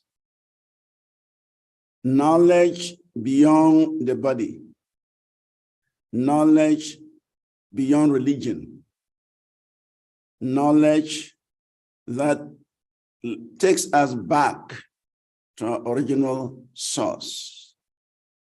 And that was the mission Lord Chaitanya Mahaprabhu gave him. And that was the reason he took birth in a Black family. So he could have taken birth anywhere, in any part of the world. He could have done what he did in any type of body, but Krishna wanted him to give the Black world Krishna consciousness. And that is why Krishna gave him that Black body. Of course, he did not only give Krishna consciousness to the Black people, he gave Krishna consciousness to the entire world. Srila Bhakti Tirtha Swami mesmerized the authorities in Moscow. Srila Bhakti Tirtha Swami mesmerized devotees in UK. Srila Bhakti Tirtha Swami mesmerized devotees in France. All over the world, wherever Bhakti Tirtha Maharaj went, he touched people's hearts. So even though he was given this body, Black body, specifically for connecting the Black world to Krishna consciousness, but he went beyond that. And Gurudev himself mentioned in the dream that brought him to Africa. He had a dream 3 consecutive times where Srila Prabhupada had instructed him to open the door. And when he finally opened the door, so many Black people were running into the room through that door. And he understood his mission was to connect the Black world to Krishna consciousness. So Srila Bhakti Tirtha Swami Maharaj is a gifted visionary leader. He actually lived beyond his times. Whatever ISKCON is talking about today, Srila Bhakti Tirtha Swami Maharaj talked about them 25 years, 30 years ago.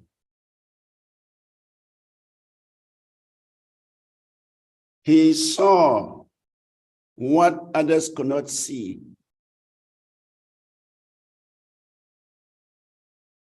He was an advocate of devotee care.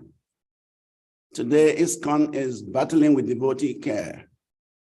Gurudev talked about devotee care decades ago. He was an advocate of children. Now we have the CPO, Child Protection Office, campaigning to make sure that our children are properly protected. Srila Bhakti Tirtha Swami Maharaj, he cared for children and wanted to see them properly treated decades ago. Srila Bhakti Tirtha Swami Maharaj was an advocate of women. We just heard Her Grace Rukmini Devi Dasi talked about making sure that Vishaka Devi Dasi was allowed, facilitated to give the first ladies class in Sri Damayapur, and was ready to do anything necessary to make that event happen. Today, ISKCON is talking about unity in diversity. During this year's ILS, ISKCON Leadership Sangam and GBC meetings, this was the main topic, unity in diversity. And anytime they spoke about it, I just reflected on Gurudev, how he spoke about this 3 decades ago.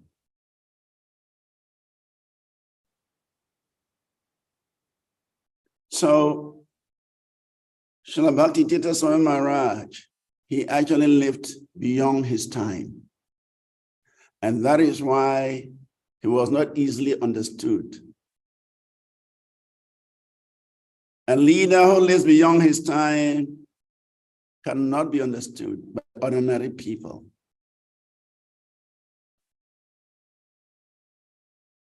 And that is the caliber of a personality that he is. He never compromised with the truth. Even if the truth was painful, Bhakti Tirtha Maharaj would face it.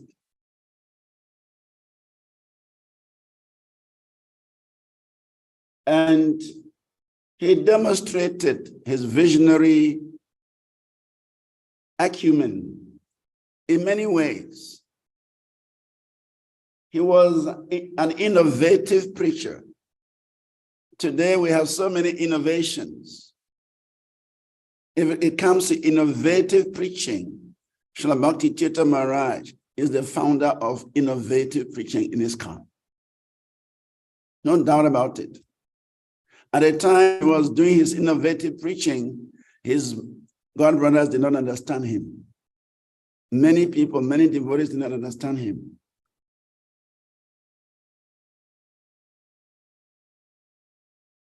And what is more, Bhakti Tirtha Maharaj, he was such a gifted preacher.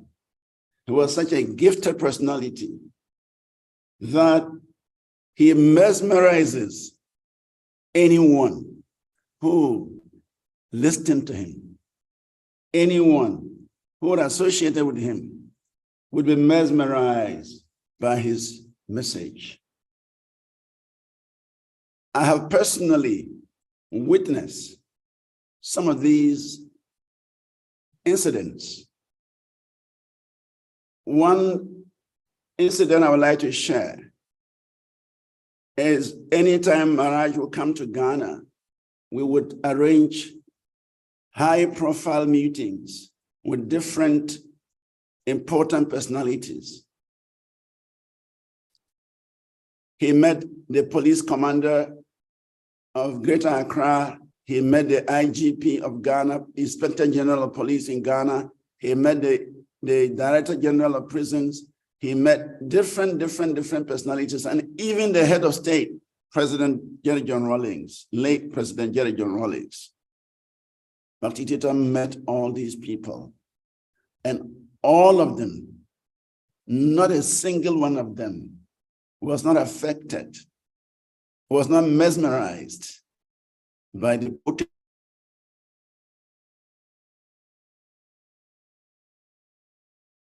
It's unbelievable that some of these people who are still alive, anytime I meet them, they will always say, where is that great personality?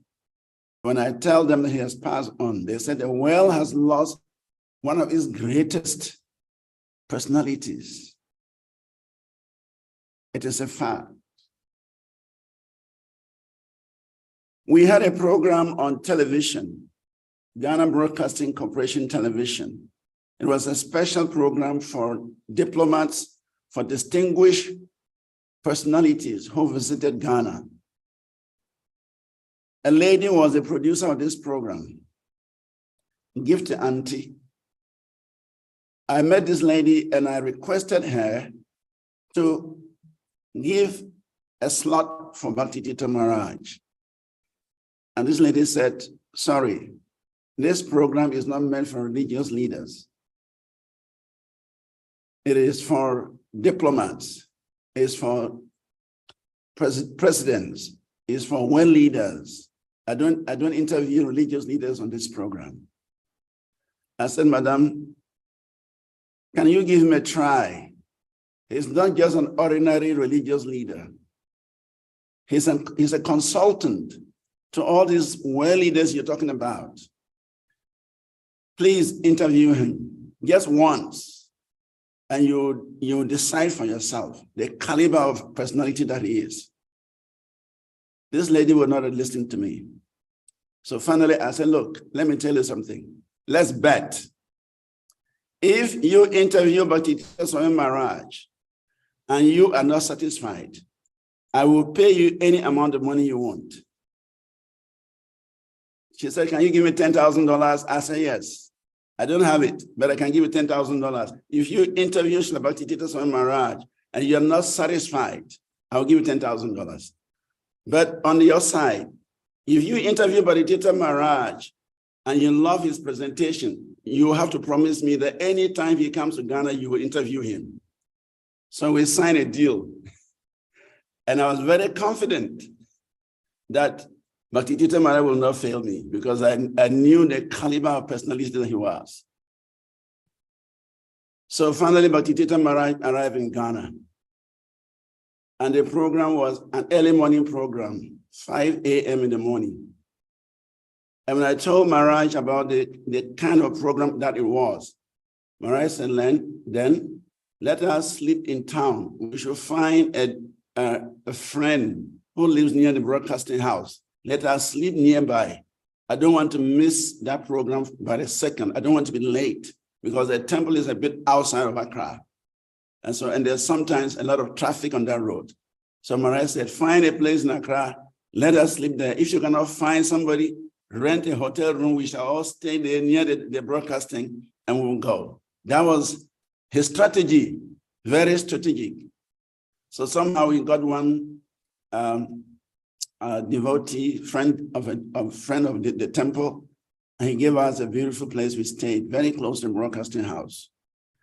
And we were in the broadcasting house 20 minutes before time. And when this lady, it's a live program, it's live, 30 minutes.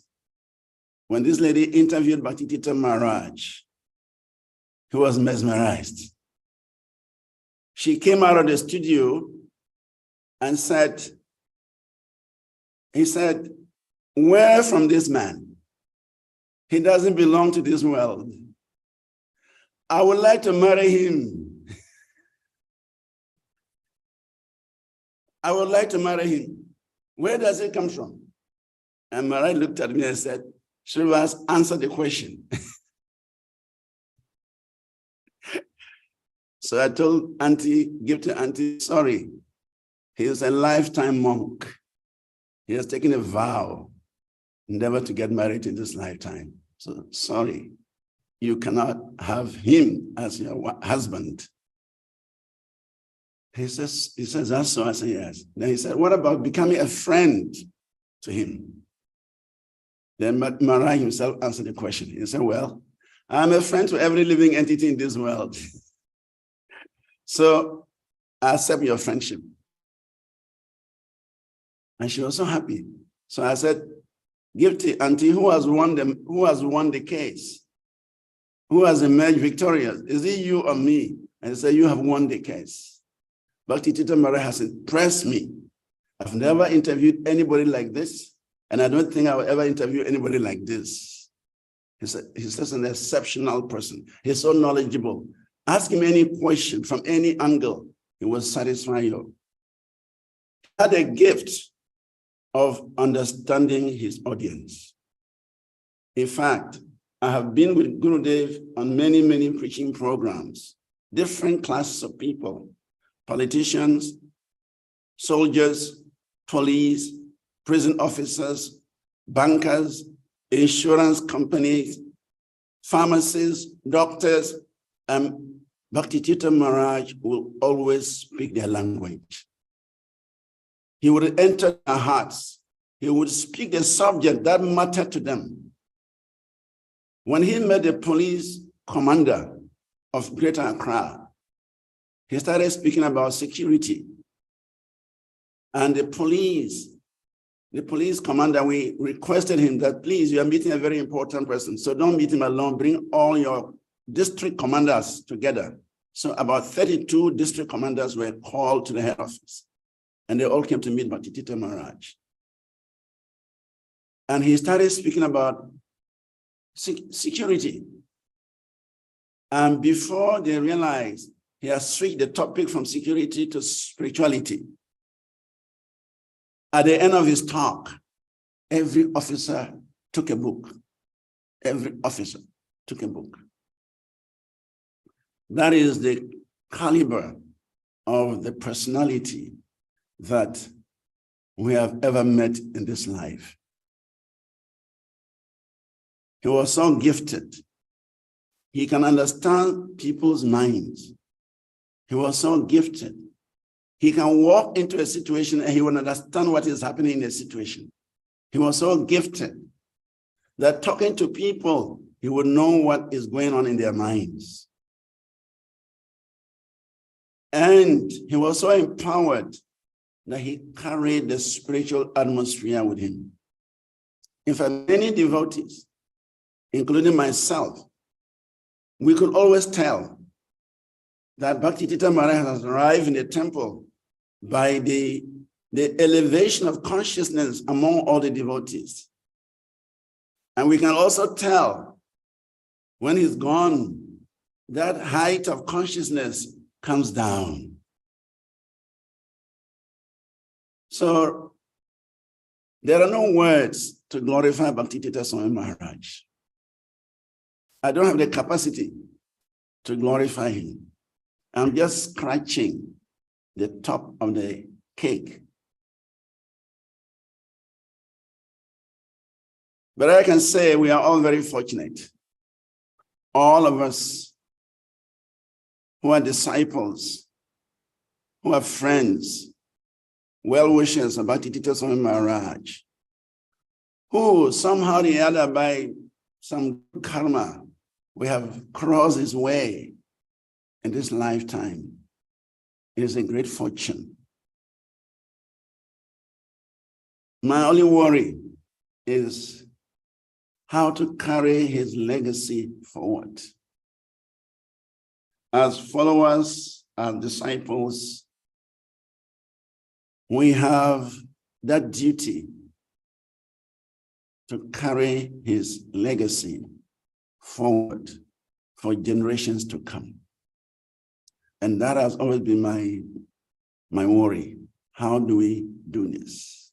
So as we celebrate this anniversary of his appearance, this should be our reflection. How can we carry his legacies? He has many legacies, many. If each and every one of us can just carry one legacy forward, we shall be doing great service to the world, and we shall be pleasing our spiritual master in such a wonderful way. I don't want to take too much time because many people are there to speak. But thank you for giving me the opportunity, the honor to say a few words in glorification of such an exalted personality. We cannot describe Bhakti Tirtha Maharaj's glories. We cannot conceive or perceive his greatness. Only Srila Prabhupada can perceive his greatness. Even his God brothers cannot conceive or perceive his greatness. Some of them may try. What to speak of us as disciples? But we can do one thing. Together we can try to carry his legacies forward. And that will be very pleasing to Gurudev. And that will be very pleasing to Krishna. Thank you. Srila Bhakti Tirtha Swami Maharaj ki jai. Hi. Oh my goodness. Thank you so much. Thank you so much. That was amazing. And thank you for updating us also that 25 years later, they're still talking about issues that Maharaj was trying to press at that time, but they were not ready. People were not ready. So, and then still, yes, I really love it. Definitely unity, diversity, innovative preaching, Very dynamic. And I loved what you said. How do we carry that legacy forward, and understanding that, okay, he was dynamic in multiple areas. Can we try to even get one of those areas? Can we try to keep this legacy alive in one way, just one of his manyfold?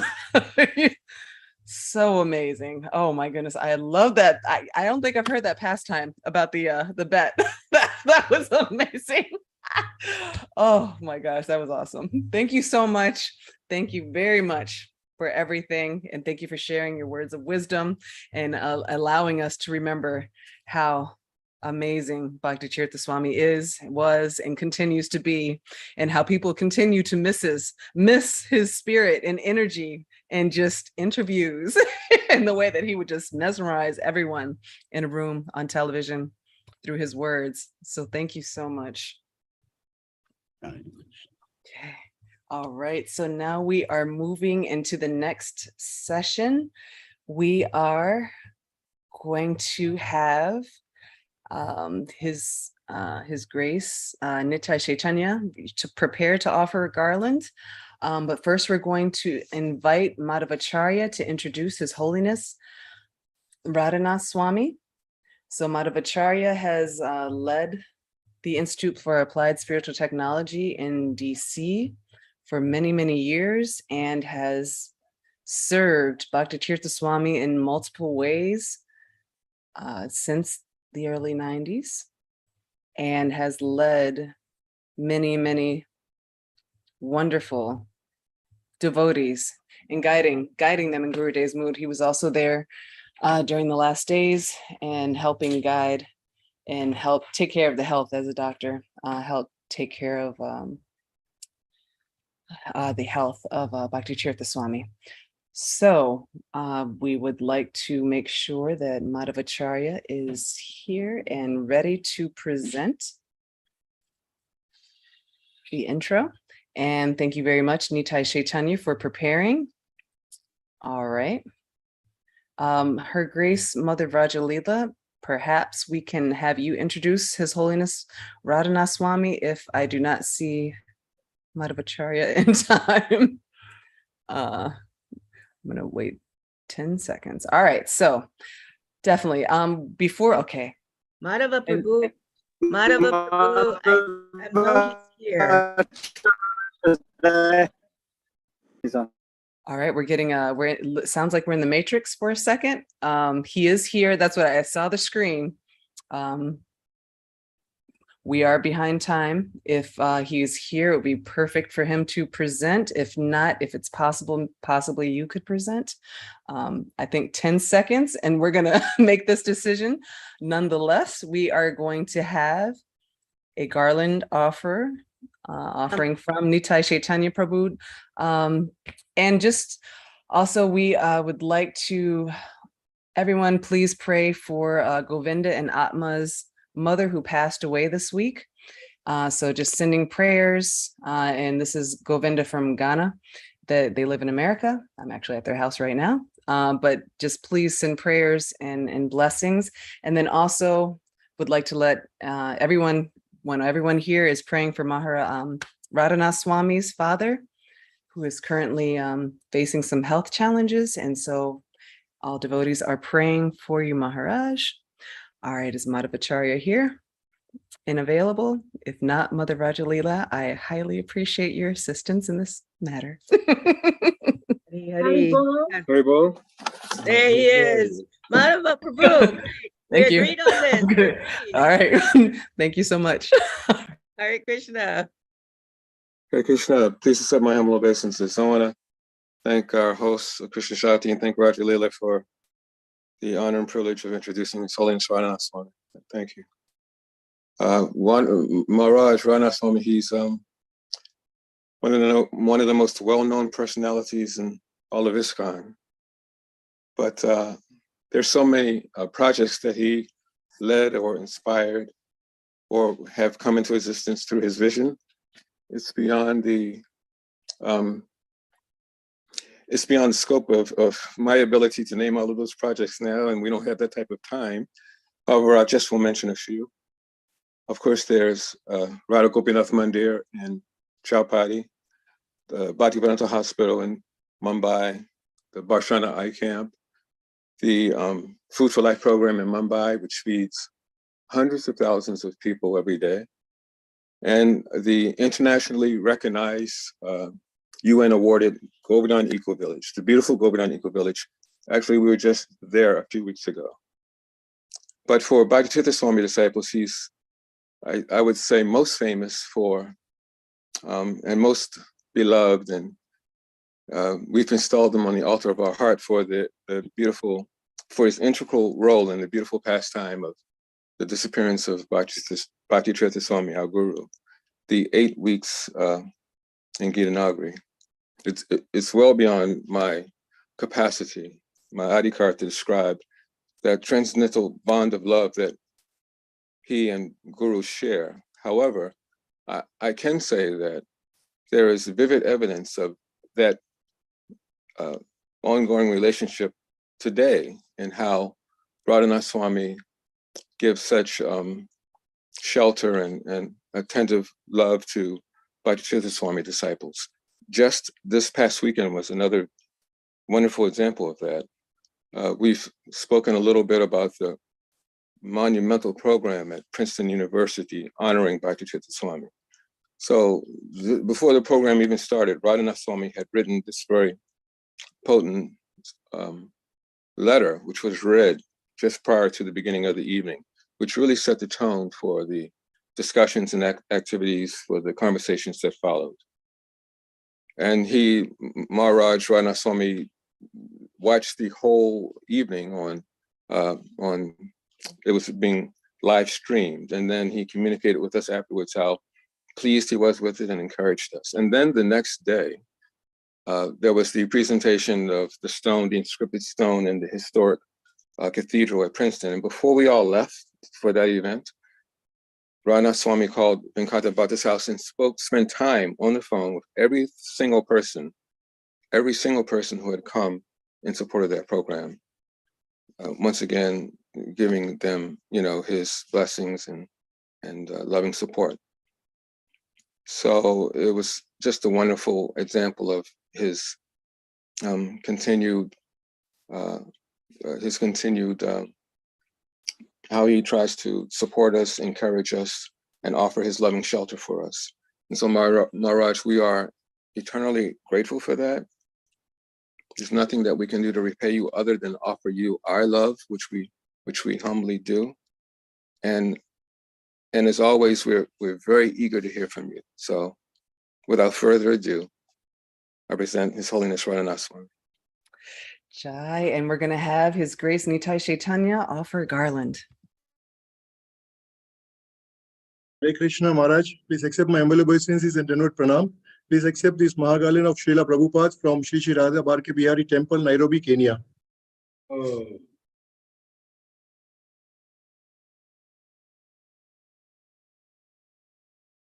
Thank you very much.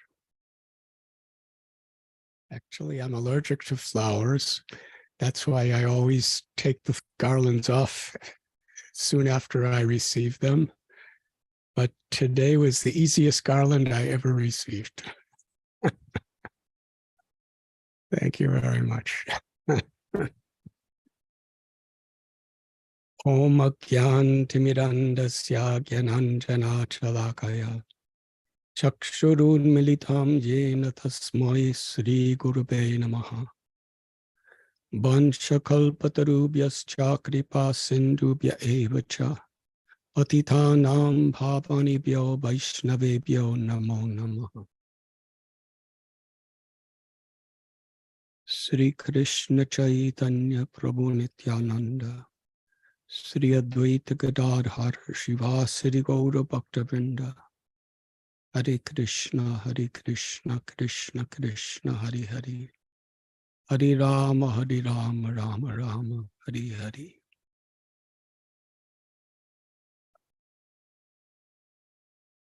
I'm truly grateful and honored for this opportunity to be with all of you. We have been celebrating the Vyasa Puja of His Holiness Srila Bhakti Tirtha Swami Maharaj.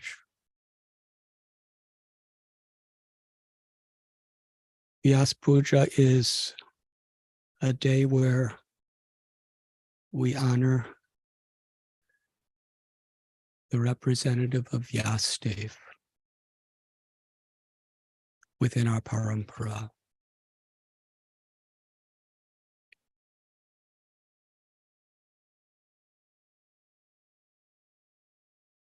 Srila Prabhupada,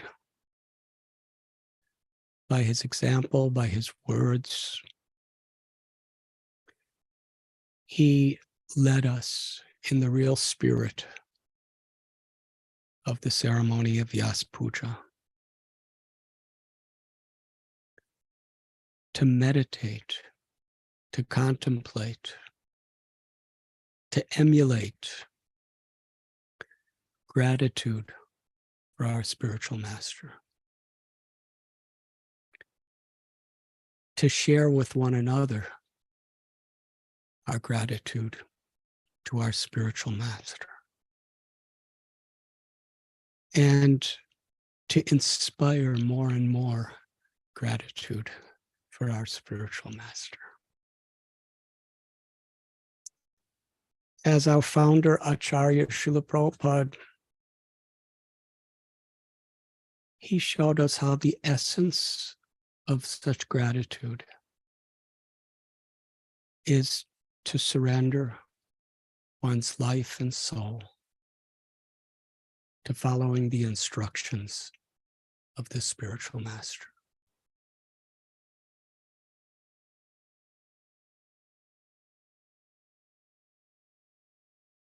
Srila Prabhupada, he left his family, he left his business, he left even his eternal home of Vrindavan with no money, no resources, no people to help him, to show his gratitude to Srila Bhakti Siddhanta Saraswati Thakur Prabhupada by following his instructions, to take the message of Lord Sri Chaitanya Mahaprabhu to the whole world through the English language.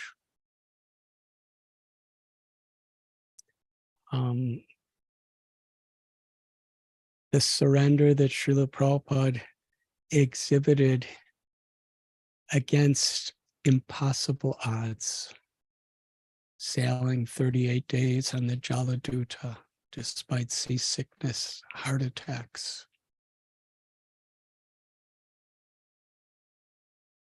Remaining in Butler, Pennsylvania, where there was really no scope to do anything, but it was all he had. Going to New York, living in the Bowery, almost a year with practically no results. And everything he gave his whole life to develop, it was practically all one at a time taken away from him. He had a stroke.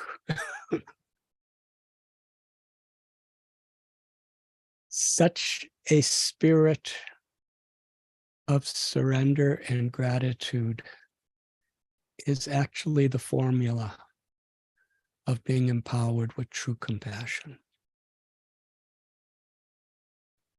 And Srila Prabhupada, even through his eventual historical, miraculous success,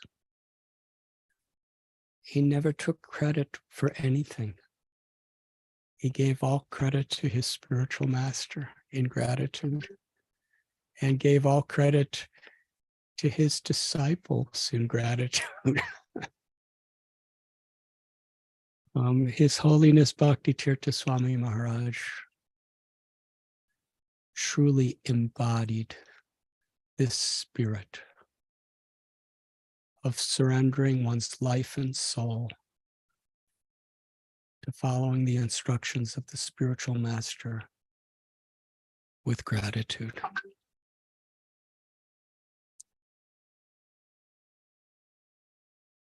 As devotees were speaking today, so beautifully heartfelt and sincerely, my mind was going back to one of the treasured pastimes that Bhakti Tirtha Maharaj would share with me. Some of you were there to kind of witness it, but wherever I may have traveled in the world, I always made it a priority of my life to come to spend quality personal time in the association of Bhakti Tirtha Maharaj. Sometimes he was in Cleveland, but more often he was somewhere in the area of Washington, D.C. He had various houses and bases. Almost every time I'd come, he'd be in a different place. And we'd spend days together.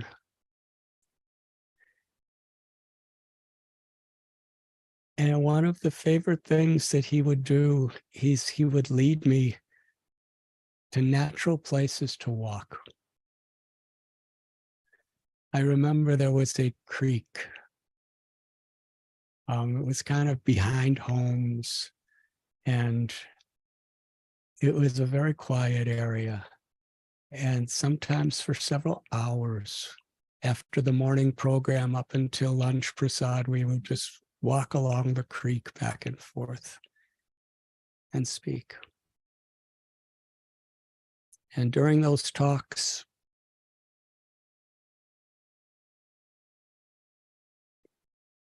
he set a standard that every moment was so precious when we're together.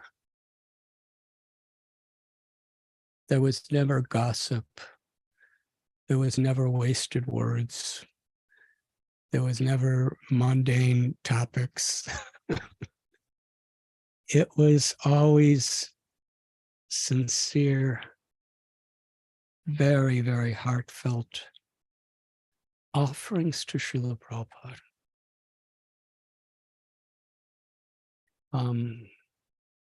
When we were together, we recognized a gift that without Srila Prabhupada, we would have never met each other. We would have never been such profoundly close friends. Our relationship together was Srila Prabhupada's gift. Now, when you're given a precious gift, we make spiritual advancement by appreciating the value of that gift.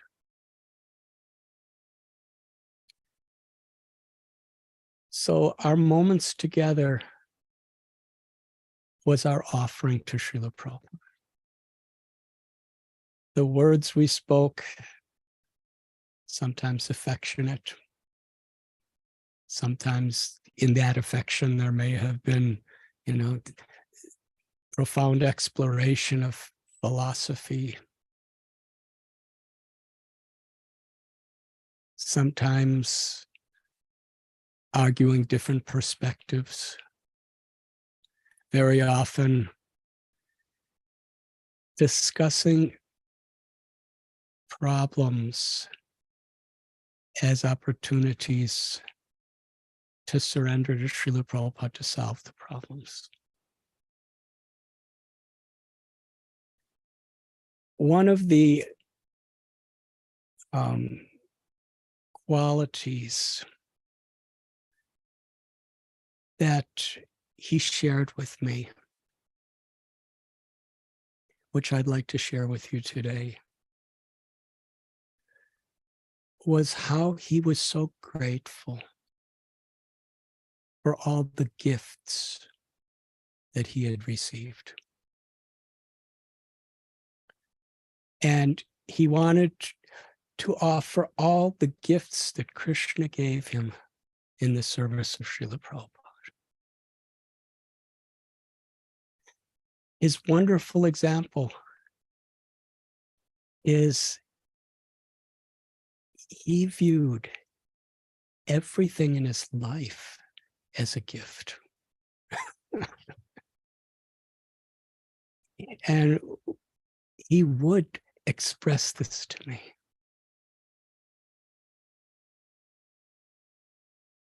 His being born in a very difficult place in Cleveland, Ohio in 1950, in a minority race that was discriminated against, that was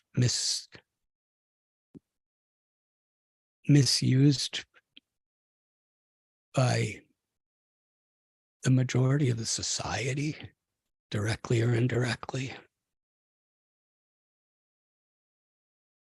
He saw that as a gift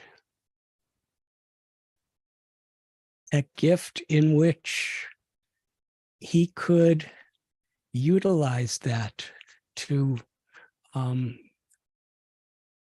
go to Africa and do what nobody else had ever done in the history of Gaudiya Vaishnavism.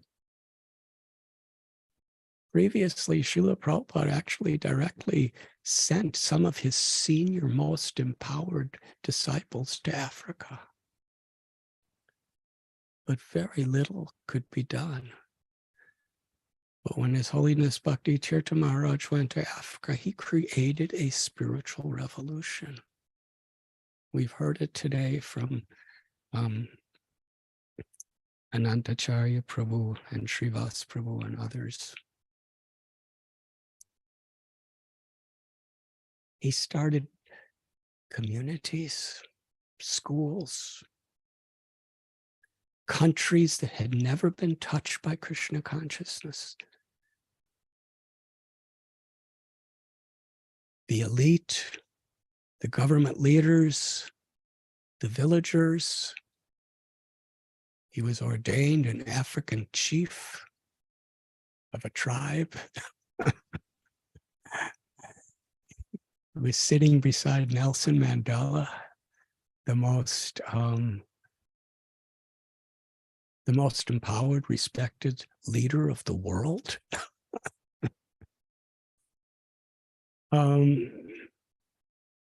Yes, he saw that the birth he was given was such a gift.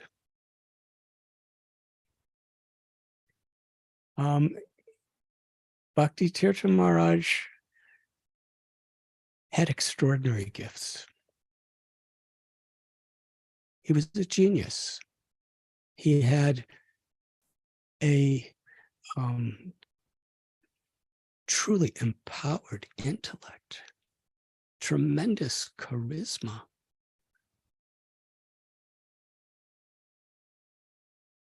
And an all-attractive personality. He was a great dancer. He was a great singer. He was a great speaker. He saw that all of these gifts were to be surrendered in gratitude in the service of his spiritual master, Srila Prabhupada.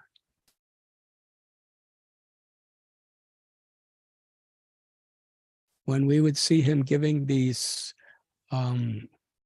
extraordinary classes like nobody could give, he was simply sharing with all humility, in a mood of surrender. He was sharing those gifts with everyone and anyone who would receive it. When he would sing and dance in kirtan, he was sharing the gifts that he had received. And he knew that the best way to surrender to Srila Prabhupada is to share in Srila Prabhupada's spirit of compassion for the upliftment of others.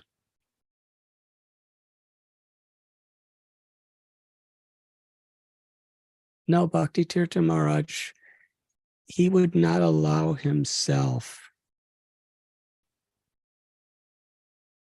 to fall into that trap of Maya, of complaining.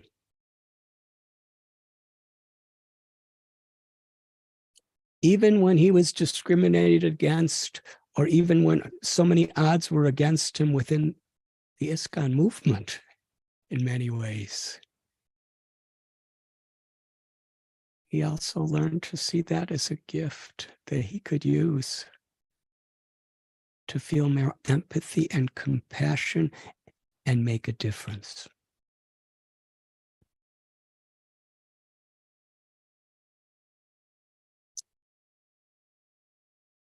His health was a gift. He surrendered that health to travel the world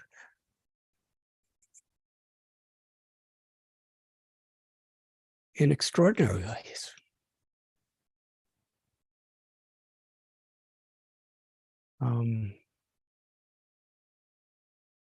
I remember he would tell me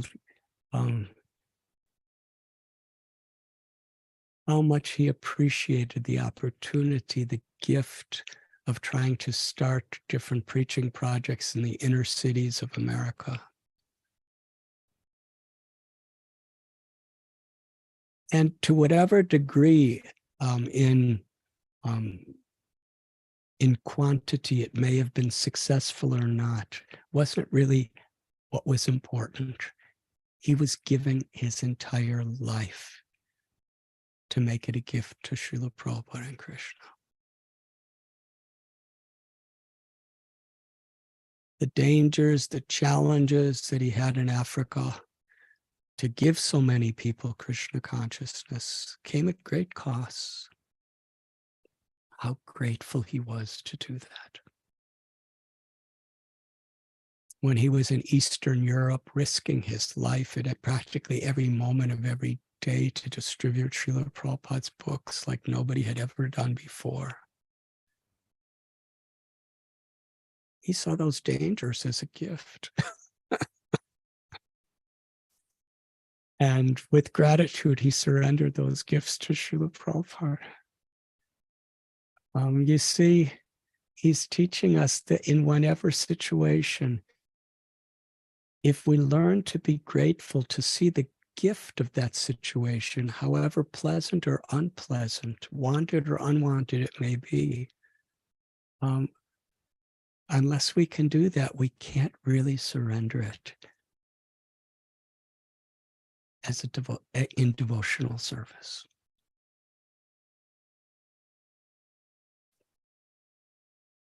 And when he came down with cancer and he had no more health,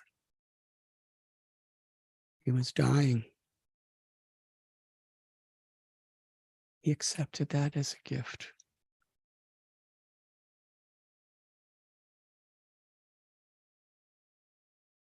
I'm remembering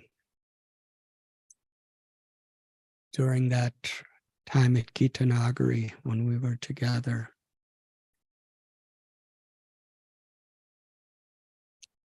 how enthusiastic he always was to share Krishna consciousness with others.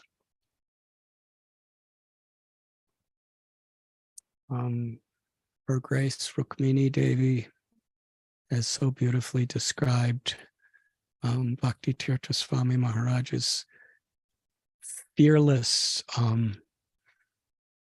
determination to stand up for what's right in every situation. And that is just one aspect that we heard.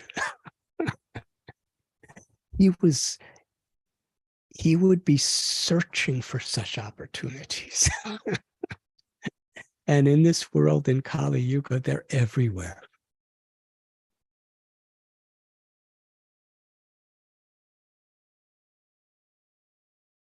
His example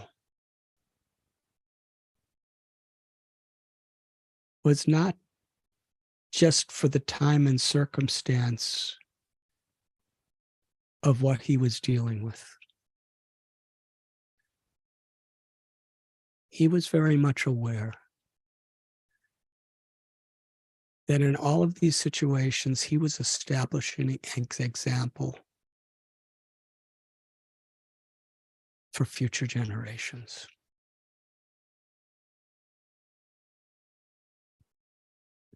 Yes, at 𝐃𝐡𝐚𝐤𝐿, he was physically emaciated, tumors covering his body, amputations, sometimes racked with pain, knowing that death could come at any day.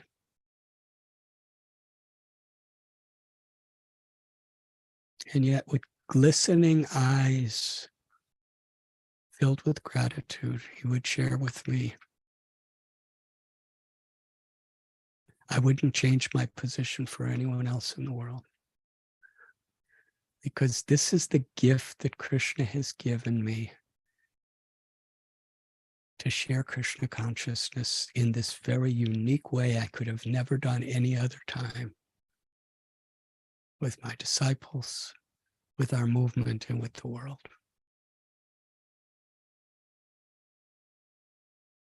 He shared the gift of dying.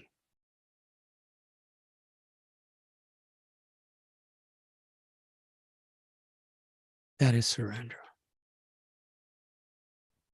Surrender is not just doing what we're told to do. In his own words, surrender is an attitude of gratitude. Because without that gratitude, our surrender really doesn't come from the heart.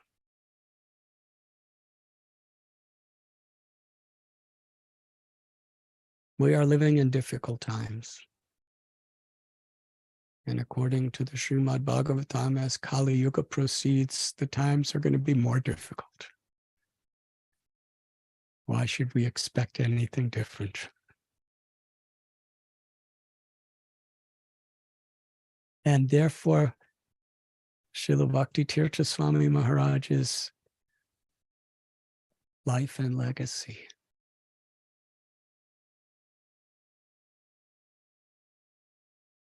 of surrender,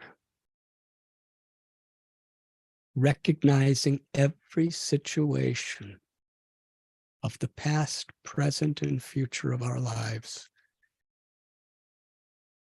as a gift that we can utilize to make a special offering to our gurus.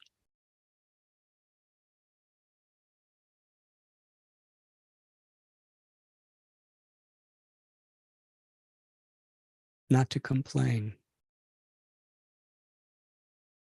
but to appreciate.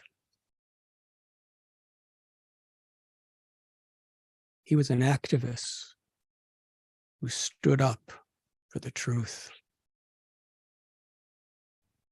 And he cared. From the depth of his heart, he cared. He cared about each and every devotee. He cared about all humanity, and he really cared about all living beings. And he was willing to put his life on the line to give us hope and to inspire us to find shelter in the spirit of surrender.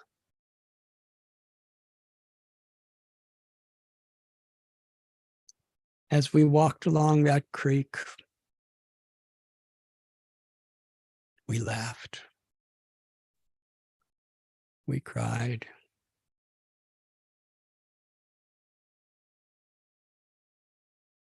we yelled, we whispered. Among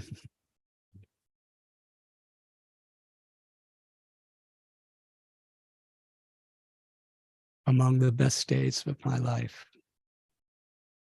Why? Because he taught me how to recognize that our relation with each other is Srila Prabhupada's gift. To never take it for granted. To never waste it. To never pollute it by mistreating each other.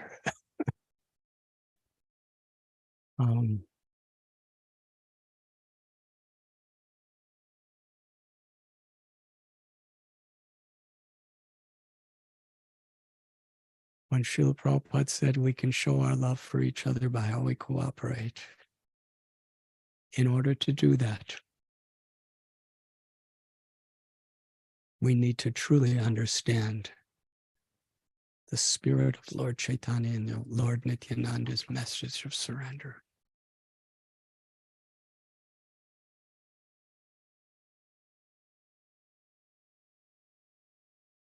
When Bhakti Tirtha Swami Maharaj would be chanting the holy names in kirtan, sometimes hour after hour, even in the last days of his life. Do you remember at Gita-Nagari, it was on Lord Narasimhadev's appearance day. He led a kirtan, such an intense kirtan that went on and on and on. He had absolutely no health, no energy, no strength. In fact, afterward, he told me he was disappointed because he really wanted to die during that kirtan, but Krishna wouldn't let him die. He thought it would be such a good offering for the devotees if he just left his body during the kirtan in front of everyone. Everything was an offering for us to give us faith.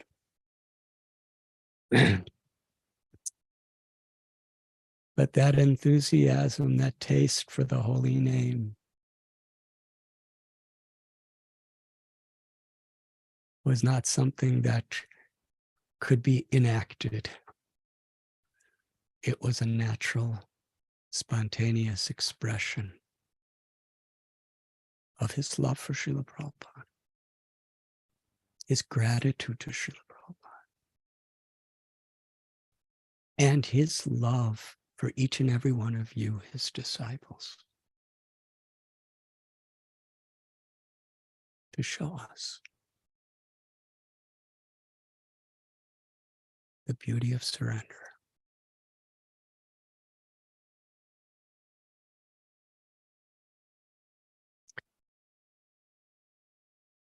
One of the greatest gifts of my life is all of you, the disciples of Srila Bhakti Tirtha Swami Maharaj. Because in whatever neophyte, uncoordinated, insufficient ways I try to serve you,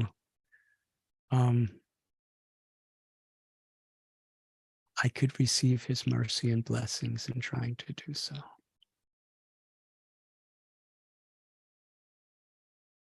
And I believe that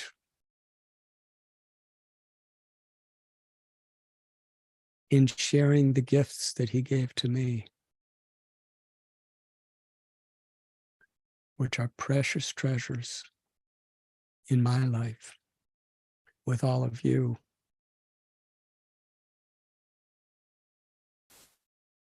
that is when I feel his presence in the most intimate and special way. I thank you very much. Srila Prabhupada ki jai. Srila Bhakti Tirtha Swami Maharaj ki jai. Jai. Ananti Koti Vaishnav Vrinda ki jai. Jai. Panchakalpatarubhyascha Kripasindubhya eva cha patitanam pavanebhyo Vaishnavebhyo namo namah.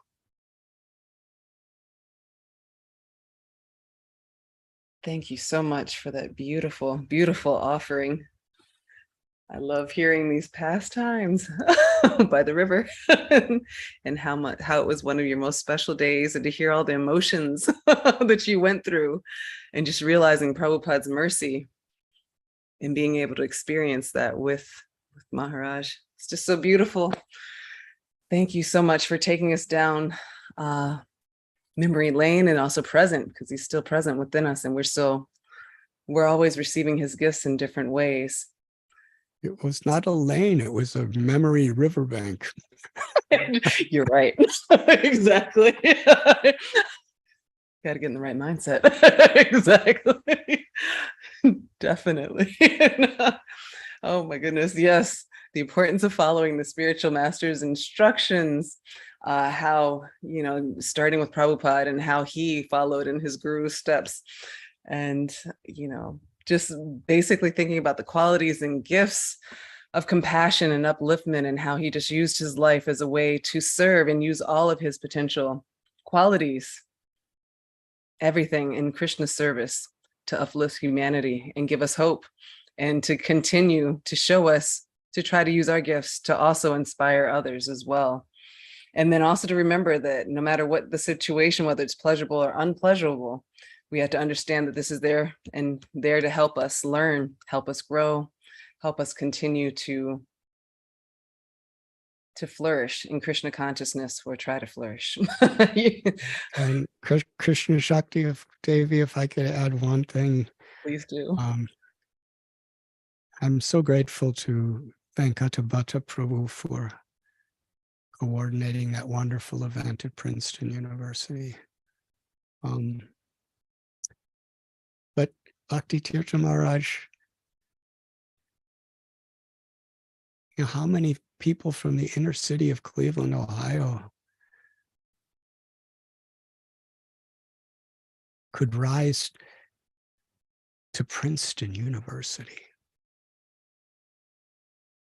When I was a teenager, I could never even dream of getting into Princeton University.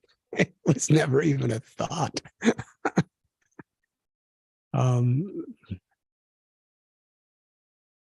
And he was a civil rights leader in Princeton University. And he graduated from Princeton University. And even now, he's seeing that as a gift. I never went to college. I went to one semester of a junior college, and there was never. He never looked at me in an impartial way. In a partial way. We were just in Krishna consciousness. Everybody becomes equal. Spirit to spirit. That was really his mood. But even now, 50 years after he graduated from Princeton University, he's surrendering that as a gift. Gift of compassion to the whole world in the service of his spiritual master.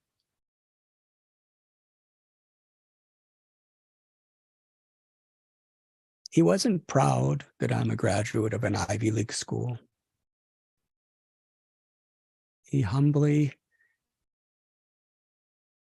shared that gift with the world for Srila Prabhupada's pleasure.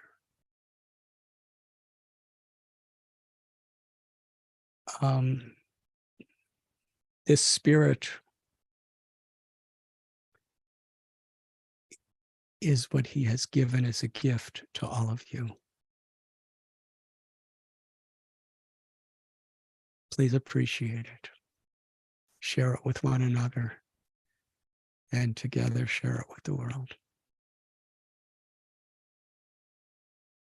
I'm sorry for interrupting you. Oh, please interrupt me anytime, anytime and in all times. No, thank you so much. Definitely. Definitely understanding and also appreciating that spirit that he has given us.